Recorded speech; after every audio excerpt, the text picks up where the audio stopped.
ਤੇ ਦੂਜੇ ਪਾਸੇ ਜੰਤਰ ਮੰਤਰ ਤੇ ਜਾਣ ਲਈ ਉਹੀ ਗਲਤੀਆਂ ਸਰਕਾਰ ਨੇ ਫਿਰ ਦੁਹਰਾਈਆਂ। ਟਿਕਰੀ ਬਾਰਡਰ ਤੇ ਲੰਬੀਆਂ ਲਾਈਨਾਂ ਲੱਗ ਗਈਆਂ, ਲੋਕਾਂ ਨੂੰ ਰੋਕਿਆ ਗਿਆ ਤੇ ਕੋਈ 5000 ਕਿਸਾਨ ਹੀ ਜੰਤਰ ਮੰਤਰ ਤੇ ਪਹੁੰਚ ਸਕਿਆ। ਸਰਕਾਰ ਕਹਿੰਦੀ ਅਸੀਂ ਤਾਂ ਕਿਸੇ ਨੂੰ ਰੋਕਿਆ ਨਹੀਂ, ਕਿਸਾਨ ਕਹਿੰਦੇ ਜਿੰਨੇ ਆਏ ਉਸ ਤੋਂ ਵੱਧ ਤੇ ਰਾਹਾਂ 'ਚ ਹੀ ਰੁਕੇ ਪਏ ਆ। ਕਿਸਾਨ ਆਗੂਆਂ ਦਾ ਕਹਿਣਾ ਕਿ ਸਰਕਾਰ ਲੋਕਾਂ ਨੂੰ ਹਨੇਰੇ 'ਚ ਰੱਖ ਰਹੀ ਆ, ਝੂਠ ਬੋਲ ਰਹੀ ਆ ਕਿ ਕਿਸਾਨ ਜਿਹੜੇ ਆ ਉਹ ਆਪਣੇ ਮੈਂਬਰ ਨਹੀਂ ਦਿੰਦੇ ਕਮੇਟੀ ਵਾਸਤੇ। ਕਿਸਾਨ ਤਾਂ ਨਹੀਂ ਪ੍ਰਵਾਨ ਕਰ ਰਹੇ। ਕਿਸਾਨਾਂ ਨੇ ਤਾਂ ਕੱਲ ਵੀ ਜਿਹੜਾ ਇਹਨੂੰ ਸਾਫ਼ ਤੌਰ ਤੇ ਕਹਿ ਦਿੱਤਾ ਕਿ MSP ਜੀ ਇਹ ਕਮੇਟੀ ਸਾਨੂੰ ਮਨਜ਼ੂਰ ਨਹੀਂ ਹੈ। ਸਭ ਕਮੇਟੀਆਂ ਕਾਹਦੇ ਲਈ ਬਣਾਈ ਜਾਂਦੇ ਆ? ਸਿਸਟਮ ਵਿੱਚ ਪਸਰੇ ਭ੍ਰਿਸ਼ਟਾਚਾਰ ਨੂੰ ਉਜਾਗਰ ਕਰਦਾ ਧਨ ਕੁਬੇਰਾਂ, ਗੈਰ ਸਮਾਜੀ ਤੱਤਾਂ, ਪ੍ਰਸ਼ਾਸਨਿਕ ਅਧਿਕਾਰੀਆਂ ਅਤੇ ਸਿਆਸਤਦਾਨਾਂ ਦੇ ਗੱਠਜੋੜ ਦਾ ਪਰਦਾਫਾਸ਼ ਕਰਦਾ, ਤੱਥਾਂ ਸਹਿਤ ਸਹੀ ਅਤੇ ਸਟੀਕ ਵਿਸ਼ਲੇਸ਼ਣ ਪੇਸ਼ ਕਰਦਾ। ਇਹ ਹੈ ਟੀਵੀ ਪੰਜਾਬੀ ਦੁਨੀਆ, ਆਪਣੀ ਬੋਲੀ ਆਪਣਾ ਮਾਣ। ਤੁਸੀਂ ਵੇਖ ਰਹੇ ਹੋ ਟੀਵੀ ਪੰਜਾਬੀ ਦੁਨੀਆ। ਪ੍ਰਾਈਮ ਟਾਈਮ ਦਾ ਸ਼ੋਅ ਹੋ ਗਿਆ ਜੀ। ਪ੍ਰਾਈਮ ਟਾਈਮ ਲੈ ਕੇ ਅਸੀਂ ਤੁਹਾਡੀ ਸੇਵਾ 'ਚ ਹਾਜ਼ਰ ਹੋ ਗਏ। ਟੋਰਾਂਟੋ ਸਟੂਡੀਓ ਤੋਂ ਮੈਂ ਹਰ ਰੋਜ਼ ਦੀ ਤਰ੍ਹਾਂ ਹਰਜੀਤ ਸਿੰਘ ਗਿੱਲ ਤੁਹਾਡੀ ਸੇਵਾ 'ਚ ਹਾਜ਼ਰ ਹਾਂ ਤੇ ਸੁਸ਼ੀਲ ਦਸਾਂਝ ਜੀ ਚੰਡੀਗੜ੍ਹ ਤੋਂ ਜੁੜ ਕੇ ਸਾਡੇ ਨਾਲ। ਆਪਣੇ ਦਰਸ਼ਕਾਂ ਦੇ ਨਾਲ ਨਾਲ ਦਸਾਂਝ ਸਾਹਿਬ ਤੁਹਾਡਾ ਵੀ ਸਵਾਗਤ ਕਰਦੇ ਹਾਂ। ਜੀ ਆਇਆਂ ਨੂੰ ਜੀ।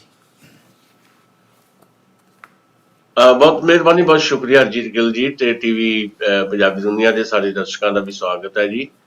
ਪਿਆਰ ਭਰੀ ਸਤਿ ਸ਼੍ਰੀ ਅਕਾਲ, ਆਦਾਬ ਤੇ ਨਮਸਕਾਰ ਜੀ। ਹਰਜੀਤ ਗਿੱਲ ਜੀ। ਦਸਾਂਝ ਸਾਹਿਬ, ਸਿਆਸਤ ਕਾਫੀ ਗਰਮ ਰੁਖ ਅਖਤਿਆਰ ਕਰ ਰਹੀ ਆ। ਉਧਰੋਂ ਦਿੱਲੀ ਵਾਲਿਆਂ ਨਾਲ ਕੇਂਦਰ ਦਾ ਪੇਚਾ ਪਿਆ ਤੇ ਇੱਧਰੋਂ ਕਾਂਗਰਸੀਆਂ ਨਾਲ ਆਮ ਆਦਮੀ ਪਾਰਟੀ ਦਾ ਪੇਚਾ ਪਿਆ। ਸਭ ਤੋਂ ਜਿਹੜੀ ਅੱਜ ਅਹਿਮ ਖਬਰ ਹੈ ਉਹ ਹੈ ਭਾਰਤ ਭੂਸ਼ਣ ਆਸ਼ੂ ਦੀ ਗ੍ਰਿਫਤਾਰੀ।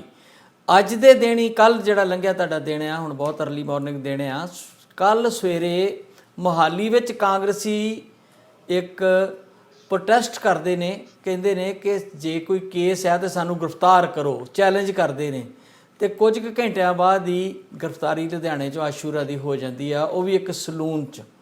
ਤੇ ਬਿੱਟੂ ਸਾਹਿਬ ਉੱਥੇ ਆਂਦੇ ਬੜਾ ਵਿਰੋਧ ਕਰਦੇ ਆ, ਬੜੀ ਉੱਥੇ ਬਹਿਸਾ ਬਹਿਸੀ ਹੁੰਦੀ ਆ ਔਰ ਵਿਜੀਲੈਂਸ ਵਾਲਿਆਂ ਦੀ ਮਤਲਬ ਇੱਕ ਕਿਸਮ ਦੀ ਧੱਕਾ ਮੁੱਕੀ ਵੀ ਕੀਤੀ ਜਾਂਦੀ ਆ। ਛਾਤੀ ਦੇ ਹੱਥ ਮਾਰ ਮਾਰ ਕੇ ਗੱਲਾਂ ਕੀਤੀਆਂ ਜਾਂਦੀਆਂ ਨੇ। ਦੂਜੇ ਪਾਸੇ ਨਾਲ ਲੱਗਦੀ ਖਬਰ ਇਹ ਵੀ ਆ ਰਹੀ ਆ ਕਿ ਕਾਂਗਰਸ ਪਾਰਟੀ ਵਿੱਚ ਇਸ ਵਿਸ਼ੇ ਨੂੰ ਲੈ ਕੇ ਸਭ ਅੱਛਾ ਨਹੀਂ ਆ। ਜਦੋਂ ਪ੍ਰਤਾਪ ਬਾਜਵਾ ਤੇ ਕੁਝ ਹੋਰ ਲੀਡਰ, ਜਿਨ੍ਹਾਂ 'ਚ ਸਾਬਕਾ ਸਪੀਕਰ ਰਾਣਾ KP ਸਿੰਘ ਤੇ ਕੁਝ ਕੁ ਹੋਰ, ਇੱਕ ਆਪਣੇ ਸੋਨੀ ਸਾਹਿਬ ਡਿਪਟੀ CM ਜਿਹੜੇ ਰਹੇ ਨੇ, ਉਹ ਆਉਂਦੇ ਨੇ ਆਪਣੇ ਕਾਂਗਰਸ ਭਵਨ ਤੇ ਉਹਨਾਂ ਲਈ ਦਰਵਾਜ਼ਾ ਨਹੀਂ ਖੋਲ੍ਹਿਆ ਜਾਂਦਾ ਤੇ ਉਹ ਉੱਥੋਂ ਵਾਪਸ ਮੁੜ ਜਾਂਦੇ ਨੇ। ਬਾਅਦ ਵਿੱਚ ਕਾਫੀ ਡਰਾਮਾ ਉੱਥੇ ਹੁੰਦਾ ਆ। ਬਾਅਦ 'ਚ ਕਾਂਗਰਸ ਦੇ ਜਿਹੜੇ ਮੌਜੂਦਾ ਪ੍ਰਧਾਨ ਨੇ, ਉਹ ਰਾਣਾ ਕੀ ਉਹਨਾਂ ਦਾ ਨਾਂ, ਰਾਜਾ ਵੜਿੰਗਰੀ, ਉਹ ਆ ਕੇ ਗਰਮਾ ਗਰਮੀ ਕਰਦੇ ਨੇ ਸਿਕਿਉਰਿਟੀ ਵਾਲਿਆਂ ਨਾਲ। ਤੇ ਇੱਥੋਂ ਇਹ ਖਬਰਾਂ ਵੀ ਆ ਰਹੀਆਂ ਨੇ ਕਿ ਕਾਂਗਰਸ ਇਸ ਮੁੱਦੇ 'ਤੇ ਕਸੂਰ ਨਹੀਂ ਹੈ। ਕੁਝ ਕਾਂਗਰਸੀਆਂ ਦਾ ਕਹਿਣਾ ਆ ਕਿ ਜਿਹੜੇ ਬੰਦੇ ਦੋਸ਼ੀ ਆ ਉਹ ਆਪਣੇ ਆਪ ਅਦਾਲਤਾਂ 'ਚੋਂ ਕਲੀਨ ਚਿੱਟ ਲੈ ਕੇ ਆਉਣ।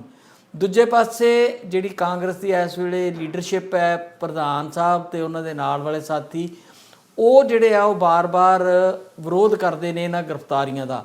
ਪਹਿਲਾਂ ਆਪਾਂ ਨੂੰ ਪਤਾ ਸਾਧੂ ਸਿੰਘ ਧਰਮਸੋਤ ਦੇ ਮੁੱਦੇ 'ਤੇ ਵੀ ਇੱਦਾਂ ਹੋਇਆ, ਜਦੋਂ ਦਿੱਲੀ 'ਚ ਬੁਲਾਇਆ ਗਿਆ ED ਵੱਲੋਂ ਰਾਹੁਲ ਗਾਂਧੀ ਤੇ ਸੋਨੀਆ ਨੂੰ, ਉਦੋਂ ਵੀ ਭਾਰਤ ਭਰ ਵਿੱਚ ਕਾਂਗਰਸੀਆਂ ਨੇ ਇਹੋ ਕੁਝ ਕੀਤਾ। ਤੇ ਹੁਣ ਇੱਕ ਠੱਪਾ ਲੱਗਦਾ ਜਾ ਰਿਹਾ ਕਾਂਗਰਸ 'ਤੇ ਕਿ ਉਹ ਕਰਪਟ ਲੋਕਾਂ ਨੂੰ ਬਚਾਉਣ ਲਈ ਜਿਹੜੀ ਆ ਉਹ ਲੜਾਈ ਲੜਦੀ ਆ। ਲੋਕਾਂ ਲਈ ਲੜਾਈ ਨਹੀਂ ਲੜਦੀ, ਆਪਣੇ ਹਿੱਤਾਂ ਦੀ ਲੜਾਈ ਲੜਦੀ ਆ। ਇਹ ਸਾਰਾ ਜੋ ਕੁਝ ਅੱਜ ਹਾਈ ਵੋਲਟੇਜ ਡਰਾਮਾ ਹੋਇਆ, ਇਹਦੀ ਜਾਣਕਾਰੀ ਦਰਸ਼ਕਾਂ ਨੂੰ ਦਿਓ ਆਪਣੇ ਸ਼ਬਦਾਂ 'ਚ ਵੀ ਕੀ ਹੋਇਆ ਉੱਥੇ। ਦੇਖੋ, ਭਾਰਤ ਭੂਸ਼ਣ ਆਸ਼ੂ ਸਾਬਕਾ ਕੈਬਨਿਟ ਮੰਤਰੀ ਨੂੰ ਆਖਰਕਾਰ ਹਿਰਾਸਤ ਵਿੱਚ ਲੈ ਲਿਆ ਗਿਆ, ਜਿਹਦੀ ਕਾਫੀ ਦੇਰ ਤੋਂ ਚਰਚਾ ਚੱਲ ਹੀ ਰਹੀ ਸੀ। ਤੇ ਇਸੇ ਕਰਕੇ ਭਾਰਤ ਭੂਸ਼ਣ ਆਸ਼ੂ ਨੇ ਪਹਿਲਾਂ ਇੱਕ ਵਾਰੀ ਹਾਈ ਕੋਰਟ ਦੇ ਵਿੱਚ ਇੱਕ ਅਰਜ਼ੀ ਵੀ ਲਾਈ ਸੀ ਕਿ ਗ੍ਰਿਫਤਾਰੀ ਤੋਂ ਪਹਿਲਾਂ 10 ਦਿਨ ਪਹਿਲਾਂ ਮੈਨੂੰ ਜਿਹੜਾ ਹੈ ਉਹ ਦੱਸਿਆ ਜਾਏ। ਜਾਣੀ ਉਹਨਾਂ ਨੂੰ ਇਹ ਇਲਮ ਸੀ ਕਿ ਆਖਰਕਾਰ ਗ੍ਰਿਫਤਾਰੀ ਤਾਂ ਹੋਣੀ ਹੈ। ਤੇ ਟਰਾਂਸਪੋਰਟੇਸ਼ਨ ਘੁਟਾਲਾ ਦਾ ਮਾਮਲਾ ਹੈ ਤੇ ਇਹਦੇ 'ਚ ਭਾਰਤ ਭੂਸ਼ਣ ਆਸ਼ੂ ਦੀ ਗ੍ਰਿਫਤਾਰੀ ਦੇ ਵੇਲੇ ਵੀ ਹਾਈ ਵੋਲਟੇਜ ਡਰਾਮਾ ਹੋਇਆ, ਜਿਹਦਾ ਤੁਸੀਂ ਜ਼ਿਕਰ ਕੀਤਾ। ਉੱਥੇ ਮੌਜੂਦ ਸਨ ਲੋਕ ਸਭਾ ਦੇ ਮੈਂਬਰ ਰਵਨੀਤ ਬਿੱਟੂ ਤੇ ਉਹ ਖਾਸੀ ਲੰਮੀ ਜਿਹੜੀ ਉਹ ਵੀਡੀਓ ਵਾਇਰਲ ਹੈਗੀ ਆ, ਸਾਰੇ ਲੋਕਾਂ ਨੇ ਉਹ ਦੇਖੀ ਹੈ ਕਿ ਕਿਵੇਂ ਉਹਦੇ 'ਚ ਰਵਨੀਤ ਸਿੰਘ ਬਿੱਟੂ ਜਿਹੜੇ ਆ ਉਹ ਵਿਜੀਲੈਂਸ ਦੇ ਅਧਿਕਾਰੀਆਂ ਦੇ ਨਾਲ ਬਹਿਸ ਕਰ ਰਹੇ ਸਨ ਤੇ ਕਿਤੇ ਕਿਤੇ ਫਿਜ਼ੀਕਲ ਟੱਚ ਵੀ ਹੋਇਆ ਤੇ ਇੱਕ ਉਹ ਲੌਜਿਕ ਇਹ ਲੈ ਰਹੇ ਸੀ ਕਿ ਕਿਸੇ ਕਿਸਮ ਦਾ ਵੀ ਕੋਈ ਵਾਰੰਟ ਉਹਨਾਂ ਦੇ ਕੋਲ ਨਹੀਂ ਹੈ। ਤੇ ਫਿਰ ਰਵਨੀਤ ਸਿੰਘ ਬਿੱਟੂ ਦੀ ਹੀ ਗੱਡੀ ਦੇ ਵਿੱਚ ਭਾਰਤ ਭੂਸ਼ਣ ਆਸ਼ੂ ਜਿਹੜੇ ਆ ਉਹ ਬੈਠ ਕੇ ਜਾਂਦੇ ਆ ਤੇ ਉਹ ਫਿਰ ਇੱਕ ਕਿਸਮ ਦਾ ਵਿਜੀਲੈਂਸ ਦੇ ਦਫ਼ਤਰ ਚਲੇ ਜਾਂਦੇ ਆ ਤੇ ਬਾਅਦ ਵਿੱਚ ਉੱਥੇ ਜਿਹੜੇ ਕਾਂਗਰਸੀ ਵਰਕਰ ਹੈ ਉਹ ਵੀ ਵਿਜੀਲੈਂਸ ਦੇ ਦਫ਼ਤਰ ਦੇ ਬਾਹਰ ਧਰਨਾ ਲਾ ਦਿੰਦੇ ਆ। ਬਹੁਤ ਸਾਰੇ ਲੋਕ ਉੱਥੇ ਪਹੁੰਚਦੇ ਆ ਤੇ ਫਿਰ ਰਾਜਾ ਵੜਿੰਗ ਉੱਥੇ ਪਹੁੰਚ ਕੇ ਉਸ ਧਰਨੇ 'ਚ ਸ਼ਾਮਲ ਵੀ ਹੁੰਦੇ ਆ ਤੇ ਧਰਨਾ ਉੱਥੋਂ ਚੁਕਵਾਉਂਦੇ ਵੀ ਰਾਜਾ ਵੜਿੰਗ ਹੀ ਹੈ, ਇਹ ਕਹਿ ਕੇ ਕਿ ਭਾਵੇਂ ਗਲਤ ਤਰੀਕੇ ਨਾਲ ਗ੍ਰਿਫਤਾਰੀ ਕੀਤੀ ਗਈ ਹੈ ਭਾਰਤ ਭੂਸ਼ਣ ਆਸ਼ੂ ਦੀ, ਜਿਹਦਾ ਅਸੀਂ ਵਿਰੋਧ ਕਰ ਰਹੇ ਹਾਂ, ਪਰ ਅਸੀਂ ਕਾਨੂੰਨ ਦੀ ਕਿਸੇ ਵੀ ਪ੍ਰਕਿਰਿਆ ਦੇ ਵਿੱਚ ਅੜਿੱਕਾ ਨਹੀਂ ਬਣਨਾ। ਤੇ ਧਰਨਾ ਵੀ ਸਮਾਪਤ ਜਿਹੜੇ ਆ ਰਾਜਾ ਵੜਿੰਗ ਕਰਾਉਂਦੇ ਆ। ਉਸ ਵੇਲੇ ਮੋਹਾਲੀ ਦੇ ਵਿੱਚ ਬੜਾ ਕੁਝ ਵਾਪਰਦਾ ਹੈ, ਜਿੱਦਾਂ ਤੁਸੀਂ ਜ਼ਿਕਰ ਕੀਤਾ ਕਿ ਜਿਹੜੇ ਇਸ ਵੇਲੇ ਪੰਜਾਬ ਦੇ ਵਿੱਚ ਵਿਰੋਧੀ ਧਿਰ ਦੇ ਆਗੂ ਆ, ਕਾਂਗਰਸ ਪਾਰਟੀ ਦੀ ਜਿਹੜੀ ਵਿਧਾਇਕ ਦਲ ਦੇ ਆਗੂ ਆ ਪ੍ਰਤਾਪ ਸਿੰਘ ਬਾਜਵਾ, ਉਹਨਾਂ ਨੂੰ ਜਿਹੜਾ ਆ ਗੇਟ ਨਹੀਂ ਖੋਲਿਆ ਜਾਂਦਾ, ਸਿਕਿਉਰਿਟੀ ਜਿਹੜੀ ਉਹਨਾਂ ਨੂੰ ਪੰਜਾਬ ਕਾਂਗਰਸ ਭਵਨ ਦੇ ਅੰਦਰ ਨਹੀਂ ਜਾਣ ਦਿੰਦੀ, ਜਿਸ ਤੋਂ ਬਾਅਦ ਕਾਫੀ ਲੋਹੇ ਲਾਖੇ ਹੁੰਦੇ ਨੇ ਰਾਜਾ ਵੜਿੰਗ ਤੇ ਸਿਕਿਉਰਿਟੀ ਵਾਲਿਆਂ ਦੇ ਨਾਲ, ਪਰ ਪ੍ਰਤਾਪ ਸਿੰਘ ਬਾਜਵਾ ਵਾਪਸ ਜਾ ਚੁੱਕੇ ਸੀ ਤੇ ਉਹ ਵਾਪਸ ਆਉਂਦੇ ਨਹੀਂ। ਧਰਨਾ ਵੀ ਲਾਇਆ ਜਾਂਦਾ ਵਿਜੀਲੈਂਸ ਦਫ਼ਤਰ ਦੇ ਬਾਹਰ, ਉੱਥੇ ਇਹੀ ਗੱਲਾਂ ਕਹੀਆਂ ਜਾਂਦੀਆਂ ਵੀ ਅਸੀਂ ਕੋਈ ਬਹੁਤ ਧਰਨਾ ਮੁਜ਼ਾਹਰਾ ਨਹੀਂ ਕਰਨਾ ਹੈ, ਪਰ ਅਸੀਂ ਇਹ ਗੱਲ ਕਰਨ ਆਏ ਹਾਂ ਵਿਜੀਲੈਂਸ ਨਾਲ ਜਾਂ ਵਿਜੀਲੈਂਸ ਦੇ ਅਧਿਕਾਰੀਆਂ ਨਾਲ ਵੀ ਤੁਸੀਂ ਜ਼ਰੂਰ ਗ੍ਰਿਫਤਾਰ ਕਰੋ ਜੇ ਕਿਸੇ ਨੂੰ ਵੀ ਗ੍ਰਿਫਤਾਰ ਕਰਨਾ ਹੈ, ਪਰ ਉਸ ਗ੍ਰਿਫਤਾਰੀ ਦਾ ਤਰੀਕਾ ਸਹੀ ਹੋਣਾ ਚਾਹੀਦਾ। ਜੇ ਗ੍ਰਿਫਤਾਰ ਕਰਨਾ ਤਾਂ ਹੁਣੇ ਸਾਨੂੰ ਗ੍ਰਿਫਤਾਰ ਕਰ ਲਓ, ਜਿਹਨੂੰ ਗ੍ਰਿਫਤਾਰ ਕਰਨਾ ਕਰ ਲਓ। ਸੋ ਏਦਾਂ ਦੀਆਂ ਗੱਲਾਂ ਬਾਤਾਂ ਹੁੰਦੀਆਂ, ਕਾਫੀ ਸਾਰਾ ਦਿਨ ਜਿਹੜਾ ਇਹਦੇ ਤੇ ਇਸੇ ਤਰ੍ਹਾਂ ਦੀ ਚਰਚਾ ਵੀ ਚੱਲਦੀ ਹੈ, ਸਿਆਸਤ ਵੀ ਹੁੰਦੀ ਹੈ।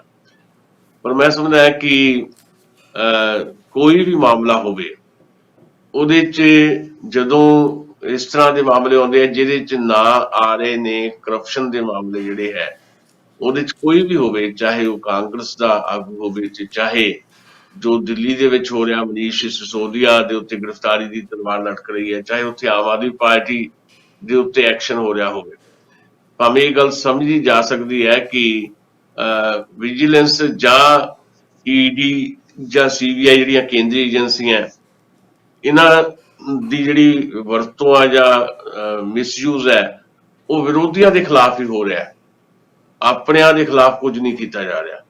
ਪਰ ਉਹਦੇ ਬਾਵਜੂਦ ਜੇ ਕੋਈ ਗੱਲ ਹੈ ਤੇ ਜੇ ਧੂੰਆਂ ਉੱਠਿਆ ਤਾਂ ਅੱਗ ਤਾਂ ਕਿਤੇ ਨਾ ਕਿਤੇ ਲੱਗੀ ਹੋਏਗੀ ਲਾਜ਼ਮੀ ਤੌਰ ਦੇ ਉੱਤੇ, ਤੇ ਕਿਸੇ ਵੀ ਕਿਸਮ ਦੀ ਜਿਹੜੀ ਇਹ ਪ੍ਰਕਿਰਿਆ ਹੈ ਉਹਦੇ ਖਿਲਾਫ ਜੇ ਇਸ ਤਰ੍ਹਾਂ ਦਾ ਵਿਦਰੋਹ ਜਾਂ ਵਿਰੋਧ ਜਿਹੜਾ ਦਰਜ ਕਰਵਾਇਆ ਜਾਂਦਾ ਹੈ ਕਿ ਮੁਜ਼ਾਹਰੇ ਹੋਣ, ਧਰਨੇ ਹੋਣ, ਤਾਂ ਫਿਰ ਇਹ ਲੱਗਣ ਲੱਗ ਪੈਂਦਾ ਹੈ ਕਿ ਕਰਪਟ ਕਿਸਮ ਦੇ ਜਿਹੜੇ ਲੋਕ ਹੈ ਜਾਂ ਜਿਨ੍ਹਾਂ ਨੇ ਕਰਪਸ਼ਨ ਕੀਤੀ ਹੈ ਉਹਨਾਂ ਨੂੰ ਡਿਫੈਂਡ ਕਰ ਰਹੀ ਹੈ ਪਾਰਟੀ, ਚਾਹੇ ਉਹ ਆਮ ਆਦਮੀ ਪਾਰਟੀ ਮਨੀਸ਼ ਸਿਸੋਦੀਆ ਦੀ ਗ੍ਰਿਫਤਾਰੀ ਦੇ ਜਿਹੜੇ ਚਾਂਸਸ ਹੈ ਉਹਦੇ ਖਿਲਾਫ ਕੋਈ ਜਨਤਕ ਪੱਧਰ ਦੇ ਉੱਤੇ ਕੋਈ ਮੁਜ਼ਾਹਰੇ ਕਰੇ ਜਾਂ ਪ੍ਰਦਰਸ਼ਨ ਕਰੇ, ਤਾਂ ਇਹੀ ਗੱਲ ਜਾਏਗੀ ਵੀ ਹਾਂ ਵੀ ਮਨੀਸ਼ ਸਿਸੋਦੀਆ ਜਿਹੜੇ ਹੈ ਉਹਨਾਂ ਤੇ ਜੇ ਐਕਸ਼ਨ ਹੋ ਰਿਹਾ ਤਾਂ ਫਿਰ ਉਹਦੇ 'ਚ ਰੁਕਾਵਟ ਪਾਉਣ ਵਾਸਤੇ ਆਮ ਆਦਮੀ ਪਾਰਟੀ ਜਿਹੜੀ ਹੈ ਉਹ ਕੰਮ ਕਰ ਰਹੀ ਹੈ। ਤੇ ਫਿਰ ਇਹ ਗੱਲ ਉੱਠੇਗੀ ਕਿ ਜੇ ਕਰਪਸ਼ਨ ਹੋਈ ਹੈ ਤੇ ਕਰਪਸ਼ਨ ਨੂੰ ਡਿਫੈਂਡ ਕਰ ਰਹੀ ਹੈ ਆਮ ਆਦਮੀ ਪਾਰਟੀ। ਇਹਦੇ ਪੰਜਾਬ ਦੇ ਵਿੱਚ ਜੇ ਕਾਂਗਰਸ ਲਗਾਤਾਰ ਏਦਾਂ ਧਰਨੇ ਲਾਏਗੀ ਇਹਨਾਂ ਮੁੱਦਿਆਂ ਨੂੰ ਲੈ ਕੇ, ਤੇ ਲਾਜ਼ਮੀ ਇਹ ਗੱਲ ਜਾਏਗੀ ਕਿ ਕਰਪਸ਼ਨ ਨੂੰ ਡਿਫੈਂਡ ਕਰ ਰਹੀ ਹੈ ਕਾਂਗਰਸ ਪਾਰਟੀ। ਜਾਂ ਸੋਨੀਆ ਗਾਂਧੀ ਜਾਂ ਰਾਹੁਲ ਗਾਂਧੀ ਤੋਂ ਜਦੋਂ ਪੁੱਛਗਿੱਛ ਹੁੰਦੀ ਹੈ ਉਦੋਂ ਜੇ ਧਰਨੇ ਲਾਏ ਜਾਣਗੇ ਤੇ ਫਿਰ ਇਹ ਗੱਲ ਜਾਏਗੀ ਵੀ ਹਾਂ ਵੀ ਕਿਤੇ ਨਾ ਕਿਤੇ ਕਾਂਗਰਸ ਪਾਰਟੀ ਜਿਹੜੀ ਹੈ ਉਹ ਕਰਪਸ਼ਨ ਨੂੰ ਡਿਫੈਂਡ ਕਰਦੀ ਹੈ। ਸੋ ਮੈਨੂੰ ਲੱਗਦਾ ਹੈ ਕਿ ਭਾਵੇਂ ਇਹ ਗੱਲ ਤਾਂ ਹੈ ਵੀ ਜਿਹੜੀਆਂ ਏਜੰਸੀਆਂ ਹੈਗੀਆਂ ਉਹਨਾਂ ਦੀ ਵਰਤੋਂ ਜਿਹੜੀ ਹੈ ਉਹ ਖਾਸ ਤੌਰ ਤੇ ਵਿਰੋਧੀਆਂ ਦੇ ਖਿਲਾਫ ਹੀ ਕੀਤੀ ਜਾ ਰਹੀ ਹੈ, ਪਰ ਕੁਝ ਹੈ ਜੇ ਤਾਂ ਫਿਰ ਉਹ ਕਾਨੂੰਨੀ ਪ੍ਰਕਿਰਿਆ ਹੈ ਜਿਹੜੀ ਜਿਸ ਤਰੀਕੇ ਦੇ ਨਾਲ ਕੋਈ ਪੁੱਛਗਿੱਛ ਦਾ ਸਿਲਸਿਲਾ ਉਹ ਚੱਲਣ ਦੇਣਾ ਚਾਹੀਦਾ। ਜੀ ਦਸਾਂਝ ਸਾਹਿਬ, ਇੱਕੋ ਦਿਨ 'ਚ ਦੋ ਘਟਨਾਵਾਂ ਹੁੰਦੀਆਂ। ਪਹਿਲੋਂ ਕਾਂਗਰਸ ਵਾਲੇ ਆ ਕੇ ਮੋਹਾਲੀ 'ਚ ਇਹ ਕਹਿੰਦੇ ਆ ਕਿ ਸਾਨੂੰ ਗ੍ਰਿਫਤਾਰ ਕਰਨਾ ਤੇ ਕਰ ਲਿਆ ਜਾਵੇ, ਧਰਨੇ ਮਾਰਦੇ ਵਿਜੀਲੈਂਸ ਦੇ ਦਫ਼ਤਰ ਦੇ ਬਾਹਰ ਕਿ ਹੁੰਦੇ ਚੈਲੰਜ ਕਰਦੇ ਆ, ਤੇ ਜਦੋਂ ਫਿਰ ਉਸੇ ਦਿਨ ਹੀ ਗ੍ਰਿਫਤਾਰੀ ਹੋ ਜਾਂਦੀ ਆ ਤੇ ਕੁਝ ਲੋਕ ਤੇ ਕਹਿੰਦੇ ਆ ਕਿ ਸ਼ਾਇਦ ਕਾਂਗਰਸ ਦੀ ਲੀਡਰਸ਼ਿਪ ਵੀ ਇਹ ਚਾਹ ਰਹੀ ਆ ਕਿ ਹੁਣ ਇੰਨਾ ਲਟਕਾਇਆ ਨਾ ਜਾਵੇ ਇਸ ਕੇਸ ਨੂੰ, ਆਸ਼ੂ ਨੂੰ ਫੜ ਕੇ ਤੇ ਉਹਦੀ ਜਿਹੜੀ ਰਹਿੰਦੀ ਇਨਕੁਆਇਰੀ ਆ ਉਹ ਪੂਰੀ ਕਰ ਹੀ ਲਈ ਜਾਵੇ। ਤੇ ਇੱਕ ਪਾਸੇ ਚੈਲੰਜ ਕਰਦੇ ਆ, ਦੂਜੇ ਪਾਸੇ ਵਿਰੋਧ ਕਰਦੇ ਆ, ਤੇ ਇਹ ਮਾਮਲਾ ਜਿਹੜਾ ਵਾ ਇਹ ਥੋੜਾ ਸਮਝ ਤੋਂ ਬਾਹਰ ਆ। ਤੇ ਦੂਸਰਾ ਜਿਹੜਾ ਇਹਨਾਂ ਦੀ ਆਪਸੀ ਨਾ ਮਿਲਵਰਤਨ ਲੱਗ ਰਿਹਾ ਹੈ ਕਿਤੇ ਨਾ ਕਿਤੇ, ਜਿਹੜੇ ਪ੍ਰਤਾਪ ਸਿੰਘ ਬਾਜਵਾ ਵੱਡੇ ਲੀਡਰ ਨੇ, ਰਾਣਾ KP ਸਿੰਘ ਉਹਨਾਂ ਦੇ ਪੁਰਾਣੇ ਤੇ ਬੜੇ ਸਿਆਣੇ ਲੀਡਰ ਗਿਣੇ ਜਾਂਦੇ ਆ, ਤੇ OP ਸੋਨੀ ਨੇ ਵੀ ਕੋਈ ਨਵੇਂ ਲੀਡਰ ਨਹੀਂ ਆ, ਉਹ ਵੀ ਡਿਪਟੀ CM ਤੱਕ ਪਹੁੰਚੇ ਆ, ਜਿੱਦਾਂ ਵੀ ਉਹਨਾਂ ਦਾ ਪਿਛੋਕੜ ਰਿਹਾ ਹੋਵੇ। ਤੇ ਉਹਨਾਂ ਦਾ ਜਿਹੜਾ ਨਾਮ ਮਿਲਵਰਤਨ ਕਰਨਾ ਆ ਰਾਜਾ ਵੜਿੰਗ ਨੂੰ, ਤੇ ਇਹ ਪੰਜਾਬ ਦੀ ਧੜੇਬੰਦੀ ਤੁਹਾਨੂੰ ਲੱਗਦਾ ਨਹੀਂ ਕਿ ਉਹ ਕਿਤੇ ਨਾ ਕਿਤੇ ਅਜੇ ਉਸੇ ਤਰ੍ਹਾਂ ਹੀ ਚੱਲ ਰਹੀ ਆ ਜਿਸ ਤਰ੍ਹਾਂ ਸਿੱਧੂ ਸਾਹਿਬ ਦੇ ਵੇਲੇ, ਚੰਨੀ ਸਾਹਿਬ ਦੇ ਵੇਲੇ ਇਹਨਾਂ ਦੀ ਆਪ 'ਚ ਹੀ ਖਿਚਾਅ ਸੀਗਾ। ਹੁਣ ਕਿਉਂਕਿ ਇਹ ਪਾਵਰ 'ਚ ਨਹੀਂ ਗਏ ਤੇ ਉਹ ਉਨੀ ਚੀਜ਼ ਹਾਈਲਾਈਟ ਨਹੀਂ ਹੁੰਦੀ ਅੱਜ ਜਿਸ ਤਰ੍ਹਾਂ ਹਾਈਲਾਈਟ ਹੋਈ ਵੀ ਆ ਕਿ ਉਹਨਾਂ ਲਈ ਦਰਵਾਜ਼ਾ ਹੀ ਨਹੀਂ ਖੋਲ੍ਹਿਆ ਗਿਆ। ਤੇ ਇਹ ਕੀ ਤੁਹਾਨੂੰ ਲੱਗਦਾ ਹੈ ਕਿ ਕਾਂਗਰਸ ਨੇ ਕੋਈ ਸਬਕ ਨਹੀਂ ਸਿੱਖਿਆ ਇਸ ਸਾਰੇ ਕੰਮ ਤੋਂ? ਦੇਖੋ, ਜਿਹੜੀ ਪਾਰਟੀਆਂ ਦੇ ਵਿੱਚ ਜਿਸ ਤਰ੍ਹਾਂ ਦੀ ਇਸ ਇੱਕ ਦੂਜੇ ਦੇ ਖਿਲਾਫ ਜਾਂ ਪਾਰਟੀ ਦੇ ਅੰਦਰ ਹੀ ਜਿਹੜੀ ਲੀਡਰਸ਼ਿਪ ਦੇ ਜਿਹੜੇ ਮਤਭੇਦ ਹੈ, ਜਿਹੜੇ ਸਮੇਂ-ਸਮੇਂ ਤੇ ਉਜਾਗਰ ਹੁੰਦੇ ਰਹਿੰਦੇ ਆ, ਇਹ ਕੋਈ ਅੱਲੋਕਾਰ ਗੱਲ ਨਹੀਂ ਹੈ। ਨੰਬਰ 1 ਤਾਂ ਇਹ ਹੈ ਕਿ ਜਿਸ ਤਰ੍ਹਾਂ ਦਾ ਇੱਕ ਕਾਂਗਰਸ ਪਾਰਟੀ ਦੇ ਅੰਦਰ ਜਿਹੜਾ ਮਾਹੌਲ ਸਿਰਜਿਆ ਜਾ ਚੁੱਕਿਆ ਪਿਛਲੇ 5-7 ਸਾਲਾਂ ਦੇ ਵਿੱਚ, ਬੜਾ ਤੇਜ਼ੀ ਦੇ ਨਾਲ ਇਹ ਮਾਹੌਲ ਬਣਿਆ ਹੈ ਕਿ ਜਿਹੜਾ ਮਰਜ਼ੀ ਜੋ ਮਰਜ਼ੀ ਕਰੀ ਜਾਂਦਾ ਹੈ ਤੇ ਰਹਿੰਦੇ ਵੀ ਇੱਕ ਪਾਰਟੀ ਦੇ ਵਿੱਚ ਹੀ ਹੈ ਤੇ ਇੱਕ ਦੂਜੇ ਦੇ ਖਿਲਾਫ ਵੀ ਚੱਲੀ ਜਾਂਦੇ ਆ। ਤੇ ਜਦੋਂ ਨਵਜੋਤ ਸਿੰਘ ਸਿੱਧੂ ਦਾ ਤੁਸੀਂ ਜ਼ਿਕਰ ਕਰਦੇ ਹੋ, ਉਹ ਥੋੜਾ ਵੋਕਲ ਸੀਗਾ ਉਹ ਸਾਰਾ ਮਾਮਲਾ ਜਿਹੜਾ, ਹੁਣ ਭਾਵੇਂ ਉਹਨਾਂ ਵੋਕਲ ਨਹੀਂ ਹੈ ਕਿਉਂਕਿ ਸੱਤਾ 'ਚ ਵੀ ਨਹੀਂ ਹੈਗੇ, ਪਰ ਇਹ ਜ਼ਰੂਰ ਹੈ ਕਿ ਇੱਕ ਦੁਫੇੜ ਜਿਹੜੀ ਹੈ ਉਹ ਨਜ਼ਰ ਆਉਂਦੀ ਹੈ। ਤੇ ਕਾਂਗਰਸ ਪਾਰਟੀ ਦੀ ਲੀਡਰਸ਼ਿਪ ਨੇ ਪੰਜਾਬ ਦੇ ਵਿੱਚ ਜਿਹੜੇ ਆਪਣੇ ਆਪ 'ਚ ਬੜਾ ਵੱਡਾ ਦਾਅਵਾ ਕਰ ਰਹੇ ਸੀ ਕਿ ਉਹ ਰਿਪੀਟ ਹੋਣਗੇ, ਬੁਰੀ ਤਰ੍ਹਾਂ ਹਾਰਨ ਤੋਂ ਬਾਅਦ ਵੀ ਕੋਈ ਸਬਕ ਨਹੀਂ ਸਿੱਖਿਆ ਲੱਗਦਾ। ਕਿਉਂਕਿ ਇਸ ਵੇਲੇ ਓਪੋਜੀਸ਼ਨ ਦੇ ਲੀਡਰ ਨੇ ਪ੍ਰਤਾਪ ਸਿੰਘ ਬਾਜਵਾ, ਵੱਡੇ ਲੀਡਰ ਨੇ ਘਾਗ ਨੇ, ਆਪਾਂ ਨੂੰ ਪਤਾ ਹੈ ਕਿ ਬੜੇ ਲੰਬੇ ਸਮੇਂ ਤੋਂ ਉਹ ਪਾਰਟੀ ਦੇ ਅੰਦਰ ਹੀ ਰਹਿੰਦਿਆਂ ਹੋਇਆ ਵੱਖ-ਵੱਖ ਸਮਿਆਂ ਦੇ ਉੱਤੇ ਜਿਹੜਾ ਆ ਪਾਰਟੀ ਦੀ ਜਿਹੜੀ ਲੀਡਰਸ਼ਿਪ ਹੈ ਤੇ ਉਹਦੇ ਖਿਲਾਫ ਆਪਣਾ ਇੱਕ ਕੋਈ ਨਾ ਕੋਈ ਪੈਰਲਲ ਜਿਹੜਾ ਆ ਉਹ ਸੰਗਠਨ ਦੇ ਵਿੱਚ ਕੰਮ ਕਰਦੇ ਰਹੇ ਆ। ਤੇ ਹੁਣ ਵੀ ਉਹਨਾਂ ਨੂੰ ਉਮੀਦ ਤਾਂ ਇਹ ਸੀ ਕਿ ਪੰਜਾਬ ਕਾਂਗਰਸ ਦਾ ਪ੍ਰੈਜ਼ੀਡੈਂਟ ਉਹਨਾਂ ਨੂੰ ਬਣਾਇਆ ਜਾਏਗਾ, ਪਰ ਦੋ ਅਹੁਦੇ ਨਹੀਂ ਸੀ ਮਿਲ ਸਕਦੇ ਵੀ ਪੰਜਾਬ ਕਾਂਗਰਸ ਦਾ ਪ੍ਰੈਜ਼ੀਡੈਂਟ ਵੀ ਉਹੀ ਹੋਣ ਤੇ ਓਪੋਜੀਸ਼ਨ ਦੇ ਲੀਡਰ ਵੀ ਉਹੀ ਹੋਣ। ਪਰ ਸੀਨੀਅਰ ਮੋਸਟ ਹੋਣ ਦੇ ਨਾਤੇ ਉਹਨਾਂ ਨੂੰ ਲੱਗਦਾ ਸੀ ਕਿ ਪੰਜਾਬ ਕਾਂਗਰਸ ਦਾ ਪ੍ਰੈਜ਼ੀਡੈਂਟ ਉਹਨਾਂ ਨੂੰ ਬਣਾਇਆ ਜਾਏਗਾ, ਪਰ ਉਹਦੀ ਥਾਂ ਦੇ ਉੱਤੇ ਮੁਕਾਬਲਤਨ ਬਹੁਤ ਹੀ ਨਵੇਂ ਕਾਂਗਰਸ ਦੇ ਲੀਡਰ ਜਿਹੜੇ ਆ ਰਾਜਾ ਵੜਿੰਗ ਨੂੰ ਪ੍ਰੈਜ਼ੀਡੈਂਟ ਬਣਾਇਆ ਗਿਆ। ਜਦਕਿ ਪ੍ਰਤਾਪ ਸਿੰਘ ਬਾਜਵਾ ਦਾ ਮੰਨਣਾ ਇਹ ਸੀ ਵੀ ਜੇ ਉਹਨਾਂ ਨੂੰ ਬਣਾਇਆ ਜਾਂਦਾ ਤੇ ਫਿਰ ਉਦੋਂ ਤੱਕ ਜਦੋਂ ਅਗਲੀਆਂ ਚੋਣਾਂ ਆਉਣੀਆਂ ਤੇ ਫਿਰ ਆਟੋਮੈਟਿਕਲੀ ਸ਼ਾਇਦ CM ਦਾ ਕੈਂਡੀਡੇਟ ਵੀ ਉਹਨਾਂ ਨੂੰ ਅਨਾਉਂਸ ਕਰ ਦਿੱਤਾ ਜਾਂਦਾ। ਕਿਤੇ ਨਾ ਕਿਤੇ ਟੀਸ ਜਿਹੜੀ ਹੈ ਮਨ ਦੇ ਵਿੱਚ ਹੋ ਸਕਦੀ ਹੈ। ਉੱਦਾਂ ਵੀ ਬਾਕੀ ਵੀ ਜਿਹੜਾ ਦਾ ਨਾਂ ਤੁਸੀਂ ਲਿਆ KP ਸਿੰਘ ਜਾਂ OP ਸੋਨੀ, ਉਹ ਵੀ ਮੁਕਾਬਲਤਨ ਰਾਜਾ ਵੜਿੰਗ ਦੇ ਸੀਨੀਅਰ ਆਗੂ ਹੈਗੇ ਆ, ਤੇ ਇਸ ਕਰਕੇ ਹੋ ਸਕਦਾ ਕਿ ਉਹਨਾਂ ਦੇ ਮਨ ਦੇ ਵਿੱਚ ਆਉਂਦਾ ਹੋਵੇ ਕਿ ਰਾਜਾ ਵੜਿੰਗ ਜਿਹੜੇ ਆ ਉਹ ਜ਼ਿਆਦਾ ਫੇਮ ਵੀ ਲੈ ਜਾਂਦੇ ਆ ਕਈ ਵਾਰੀ, ਕਿਉਂਕਿ ਕਿਤੋਂ ਵੀ ਉਹ ਲਾਈਵ ਹੋ ਜਾਂਦੇ ਆ ਤੇ ਥੋੜਾ ਕਹਿ ਲਓ ਵੀ ਕਾਫੀ ਅਗਰੈਸਿਵ ਤਰੀਕੇ ਦੇ ਨਾਲ ਬੋਲਦੇ ਵੀ ਆ, ਤੇ ਕਿਤੇ ਨਾ ਕਿਤੇ ਇਹ ਗੱਲਾਂ ਹੋ ਸਕਦੀਆਂ। ਤੇ ਆਪਣੀ ਪੈਰਲਲ ਜਿਹੜੀ ਹੈ ਉਹ ਕੋਈ ਨਾ ਕੋਈ ਐਕਟੀਵਿਟੀਜ਼ ਜਾਂ ਪੈਰਲਲ ਜਿਹੜਾ ਕੋਈ ਨਾ ਕੋਈ ਮਾਹੌਲ ਜਿਹੜਾ ਇਹ ਲੋਕ ਸਿਰਜਦੇ ਹੋ ਸਕਦੇ ਆ ਰਾਜਾ ਵੜਿੰਗ ਦੇ ਖਿਲਾਫ, ਭਾਵੇਂ ਇਹ ਖੁੱਲ੍ਹ ਕੇ ਗੱਲਾਂ ਹਾਲੇ ਬਾਹਰ ਨਹੀਂ ਆਈਆਂ। ਜੀ ਦਸਾਂਝ ਸਾਹਿਬ, ਇਹ ਜਿਹੜਾ ਫੂਡ ਸਪਲਾਈ ਮਹਿਕਮੇ ਦਾ ਘਪਲਾ ਆ ਇਹ ਕਾਫੀ ਵੱਡਾ ਘਪਲਾ ਦੱਸਿਆ ਜਾ ਰਿਹਾ। ਵੈਸੇ ਇਦਾਂ ਦਾ ਘਪਲਾ ਜਿਹੜਾ ਆ ਕਹਿੰਦੇ ਲਗਾਤਾਰ 2004 ਤੋਂ ਪੰਜਾਬ ਦੇ ਵਿੱਚ ਚੱਲਦਾ ਆ ਰਿਹਾ ਸੀਗਾ। ਜਿਹੜਾ ਇਹਨਾਂ ਨੇ ਹੁਣ ਟਾਈਮਲਾਈਨ ਰੱਖੀ ਆ ਉਹ ਸਿਰਫ ਪਿਛਲੀ ਸਰਕਾਰ ਵੇਲੇ ਦੀ ਰੱਖੀ ਆ, ਤੇ ਇਹਦੇ ਵਿੱਚ ਵੀ ਜਿਹੜੇ ਕੁਝ ਲੋਕਾਂ ਨੂੰ ਪਹਿਲਾਂ ਅਰੈਸਟ ਕੀਤਾ ਹੋਇਆ ਸੀਗਾ ਇਸੇ ਮਾਮਲੇ ਦੇ ਵਿੱਚ, ਉਹਨਾਂ ਦੇ ਕੋਲੋਂ ਪੂਰੀ ਇਨਕੁਆਇਰੀ ਕਰਨ ਤੋਂ ਬਾਅਦ ਹੀ ਮੇਰੇ ਖਿਆਲ ਭਾਰਤ ਭੂਸ਼ਣ ਆਸ਼ੂ ਨੂੰ ਹੱਥ ਪਾਇਆ ਗਿਆ। ਉਹਨਾਂ ਨੇ ਪਹਿਲਾਂ ਪੇਸ਼ਬੰਦੀ ਦੀ ਆਪਣੀ ਕੋਸ਼ਿਸ਼ ਕੀਤੀ ਸੀ ਕਿ ਮੇਰੀ ਗ੍ਰਿਫਤਾਰੀ ਨਾ ਹੋਵੇ, 10 ਦਿਨ ਮੈਨੂੰ ਪਹਿਲਾਂ ਦੱਸਿਆ ਜਾਵੇ, ਤੇ ਇਹ ਕੇਸ ਕੈਪਟਨ ਸਾਹਿਬ ਦੇ ਵੇਲੇ ਵੀ ਇੱਕ ਵਾਰੀ ਸਾਹਮਣੇ ਆਇਆ ਸੀ, ਪਰ ਉਹਨਾਂ ਨੂੰ ਕਲੀਨ ਚਿੱਟ ਜਿਹੜੀ ਆ ਉਹ ਦੇ ਦਿੱਤੀ ਗਈ ਸੀ। ਤੇ ਲੱਗਦੇ ਨਾਲ ਇਹਨਾਂ ਦੇ ਮਹਿਕਮੇ ਦੇ ਜਿਹੜੇ ਡਿਪਟੀ ਡਾਇਰੈਕਟਰ ਰਹੇ ਨੇ ਰਾਕੇਸ਼ ਸਿੰਗਲਾ ਹਰੀ, ਉਹਨਾਂ ਤੇ ਬੜੇ ਵੱਡੇ ਕਰਪਸ਼ਨ ਦੇ ਪੁਰਾਣੇ ਦੋਸ਼ ਜਿਹੜੇ ਆ ਉਹ ਲੱਗ ਰਹੇ ਆ, ਤੇ ਉਹਨਾਂ ਨੂੰ ਤੇ ਖੈਰ ਕਹਿੰਦੇ ਡਿਸਮਿਸ ਹੀ ਕਰਤਾ ਉਹ ਮੰਤਰੀ ਸਾਹਿਬ ਨੇ, ਕਿਉਂਕਿ ਉਹਨਾਂ ਨੇ 2006 ਤੋਂ ਚੁੱਪ-ਚਪੀਤਿਆਂ ਹੀ PR ਲਈ ਹੋਈ ਸੀ ਤੇ ਹੁਣ ਵੱਡੇ ਪੱਧਰ ਤੇ ਇਨਕੁਆਇਰੀ ਚੱਲ ਰਹੀ ਆ ਕਿ ਜਿਹੜੇ ਲੋਕਾਂ ਨੇ ਵੀ ਸਰਕਾਰੀ ਅਫਸਰਾਂ ਨੇ ਖਾਸ ਕਰਕੇ ਜਾਂ ਮੁਲਾਜ਼ਮਾਂ ਨੇ ਬਿਨਾਂ ਇਜਾਜ਼ਤ ਤੋਂ PR ਲਈ ਹੋਈ ਆ ਤੇ ਸਰਕਾਰ ਨੂੰ ਉਹਦੇ ਬਾਰੇ ਕੰਨੋ ਕੰਨ ਖਬਰ ਨਹੀਂ, ਉਹਨਾਂ ਦੇ ਉੱਤੇ ਕਾਰਵਾਈ ਹੋਏਗੀ। ਇਹ ਮਸਲਾ ਪਹਿਲਾਂ ਵੀ ਉੱਠਿਆ ਸੀਗਾ ਕੈਪਟਨ ਸਾਹਿਬ ਦੇ ਵੇਲੇ ਵੀ, ਪਰ ਉਹ ਦਬਾ ਦਿੱਤਾ ਗਿਆ ਕਿਉਂਕਿ ਜਿਹੜੇ ਇਹ ਲੋਕ ਨੇ ਕੁਝ ਜਿਹੜੇ ਬਹੁਤ ਜ਼ਿਆਦਾ ਵੱਡੀ ਪੱਧਰ ਤੇ ਕਰਪਸ਼ਨ ਕਰਦੇ ਨੇ ਤੇ ਜਦੋਂ ਉਹਨਾਂ ਨੂੰ ਲੱਗਦਾ ਹੈ ਕਿ ਹਾਲਾਤ ਹੁਣ ਸਾਡੇ ਲਈ ਸੁਖਾਵੇਂ ਨਹੀਂ ਰਹੇ ਤੇ ਉਹ ਚੁੱਪ ਚਪੀਤੇ ਆਪਣਾ ਸਮਾਨ ਸਮੇਟ ਕੇ ਤੇ ਬਾਹਰਲੇ ਮੁਲਕਾਂ ਨੂੰ ਨਿਕਲ ਜਾਂਦੇ ਆ। ਜਿਹੜੀ ਪਿਰਤ ਕਾਰਪੋਰੇਟ ਵਾਲੇ ਨੇ ਪਾਈ ਹੋਈ ਆ, ਜਿਹੜੇ 28-30 ਵੱਡੇ ਇੰਡਸਟਰੀਅਲ ਘਰਾਣਿਆਂ ਦੇ ਲੋਕ ਜਿੱਦਾਂ ਭੱਜੇ ਹੋਏ ਆ ਬੈਂਕਾਂ ਦਾ ਗਮਨ ਕਰਕੇ, ਇੱਦਾਂ ਹੀ ਕਰਪਸ਼ਨ ਕਰਕੇ ਇੱਦਾਂ ਦੇ ਕਈ ਅਫਸਰ ਨੇ ਜਿਨ੍ਹਾਂ ਦਾ ਥੋਹ ਪਤਾ ਨਹੀਂ ਲੱਗ ਰਿਹਾ ਕਿਉਂਕਿ ਗੁਰਿੰਦਰ ਸਿੰਘ ਨਾਂ ਦਾ ਇਸੇ ਮਹਿਕਮੇ ਦਾ ਇੰਸਪੈਕਟਰ ਵੀ ਦੱਸਿਆ ਜਾ ਰਿਹਾ, ਕੁਝ ਹੋਰ ਲੋਕ ਵੀ ਨੇ। ਜਦੋਂ ਸਰਕਾਰ ਨੇ ਇੱਕ ਇਹ ਸਕੀਮ ਸ਼ੁਰੂ ਕੀਤੀ ਸੀਗੀ ਰੀਸੈਟਲਮੈਂਟ ਦੀ ਕਿ ਤੁਸੀਂ ਕਿਤੇ ਵੀ ਜਾ ਕੇ ਦੁਬਾਰਾ ਸੈਟਲ ਹੋ ਸਕਦੇ ਹੋ ਤੇ 5 ਸਾਲ ਦੀ ਛੁੱਟੀ ਵੀ ਦਿੱਤੀ ਸੀਗੀ, ਜਿਨ੍ਹਾਂ ਦੇ ਮੁਤਾਬਕ ਅਸੀਂ ਵੀ ਲੋਕ ਇੱਥੇ ਆਏ ਆ ਤੇ ਉਹ ਲੀਗਲ ਰਾਹ ਛੱਡ ਕੇ ਚੋਰੀਆਂ ਕਿਉਂ ਇਦਾਂ ਕਰਦੇ ਆ, ਜਦੋਂ ਕਿ ਇੱਕ ਲੀਗਲ ਰਾਹ ਸਰਕਾਰ ਨੇ ਖੋਲ੍ਹਿਆ ਹੋਇਆ ਸੀਗਾ ਕਿ ਜੇ ਕਿਸੇ ਨੇ ਵੀ ਆਪਣੀ ਸਰਵਿਸ ਛੱਡ ਕੇ ਕਿਤੇ ਬਾਹਰ ਜਾ ਕੇ ਵੀ ਸੈਟਲ ਹੋਣਾ ਤੇ ਉਹ 5 ਸਾਲ ਲਈ ਆਪਣਾ ਕੰਮ ਕਰਕੇ ਵੇਖ ਲੈ ਤੇ ਫਿਰ ਵਾਪਸ ਆ ਜੇ ਸੈੱਟ ਹੋ ਜਾਏਗਾ ਠੀਕ ਹੈ, ਨਹੀਂ ਤੇ ਵਾਪਸ ਆ ਜੇ। ਬਹੁਤ ਸਾਰੇ ਲੋਕ ਆਏ ਆ ਲੀਗਲ ਰਸਤੇ ਨਾਲ। ਇਹ ਇਲੀਗਲ ਰਸਤਾ ਕਿਉਂ ਅਪਣਾਇਆ ਜਾਂਦਾ, ਇਹਦੇ ਪਿੱਛੇ ਕੀ ਕਾਰਨ ਹੈ? ਇਲੀਗਲ ਤਾਂ ਜੀ ਰਸਤਾ ਉਹੀ ਅਪਣਾਉਂਦਾ ਜਿਹੜਾ ਇਲੀਗਲ ਕੰਮ ਕਰਦਾ ਹੈ, ਕਿਉਂਕਿ ਉਹਨੂੰ ਇਹ ਇਲਮ ਹੁੰਦਾ ਹੈ ਕਿ ਕਿਤੇ ਨਾ ਕਿਤੇ ਤਾਂ ਇਨ ਫਿਊਚਰ ਉਹਦੇ ਵਾਸਤੇ ਦਿੱਕਤ ਹੋ ਸਕਦੀ ਹੈ। ਇਸ ਕਰਕੇ PR ਦਾ ਇਹ ਨਵਾਂ ਧੰਦਾ ਜਿਹੜਾ ਸਾਡੇ ਸਾਹਮਣੇ ਆ ਰਿਹਾ ਵੀ ਚੁੱਪ-ਚਪੀਤੇ ਜਿਹੜਾ ਆ PR ਦਾ ਪ੍ਰਬੰਧ ਕਰ ਲਿਆ ਜਾਂਦਾ ਹੈ ਤੇ ਫਿਰ ਜਦੋਂ ਲੱਗਦਾ ਹੈ ਵੀ ਹੁਣ ਮੌਕਾ ਹੈਗਾ ਤੇ ਫਿਰ ਉਹ ਸਾਰਾ ਕੁਝ ਸਮੇਟ ਕੇ ਬੰਦੇ ਉੱਡ ਜਾਂਦੇ ਆ। ਇਹਦੇ ਤੇ ਪੰਜਾਬ ਸਰਕਾਰ ਹੁਣ ਕਾਫੀ ਸਖਤ ਹੋਈ ਆ, ਕੁਝ ਗੱਲਾਂ ਇੱਦਾਂ ਦੀਆਂ ਨਿਕਲ ਕੇ ਆਈਆਂ ਵੀ ਇਸ ਤਰ੍ਹਾਂ ਨਹੀਂ ਹੁਣ ਹੋ ਸਕੇਗਾ। ਪੂਰੀ ਜਿਹੜੀ ਹੈ ਇਹਦੇ ਤੇ ਨਜ਼ਰ ਜਿਹੜੀ ਰੱਖੀ ਜਾ ਰਹੀ ਹੈ ਤੇ ਜਿਹੜੇ ਇਸ ਕਿਸਮ ਦੇ ਨਾਲ ਜਿਨ੍ਹਾਂ ਨੇ PR ਲਈ ਹੋਈ ਆ ਉਹਨਾਂ ਦੇ ਉੱਤੇ ਬੜੀ ਨਜ਼ਰ ਵੀ ਹੈ ਤੇ ਨਵੇਂ ਸਿਰੋਂ ਵੀ ਕੋਈ ਨਹੀਂ ਲੈ ਸਕੇਗਾ।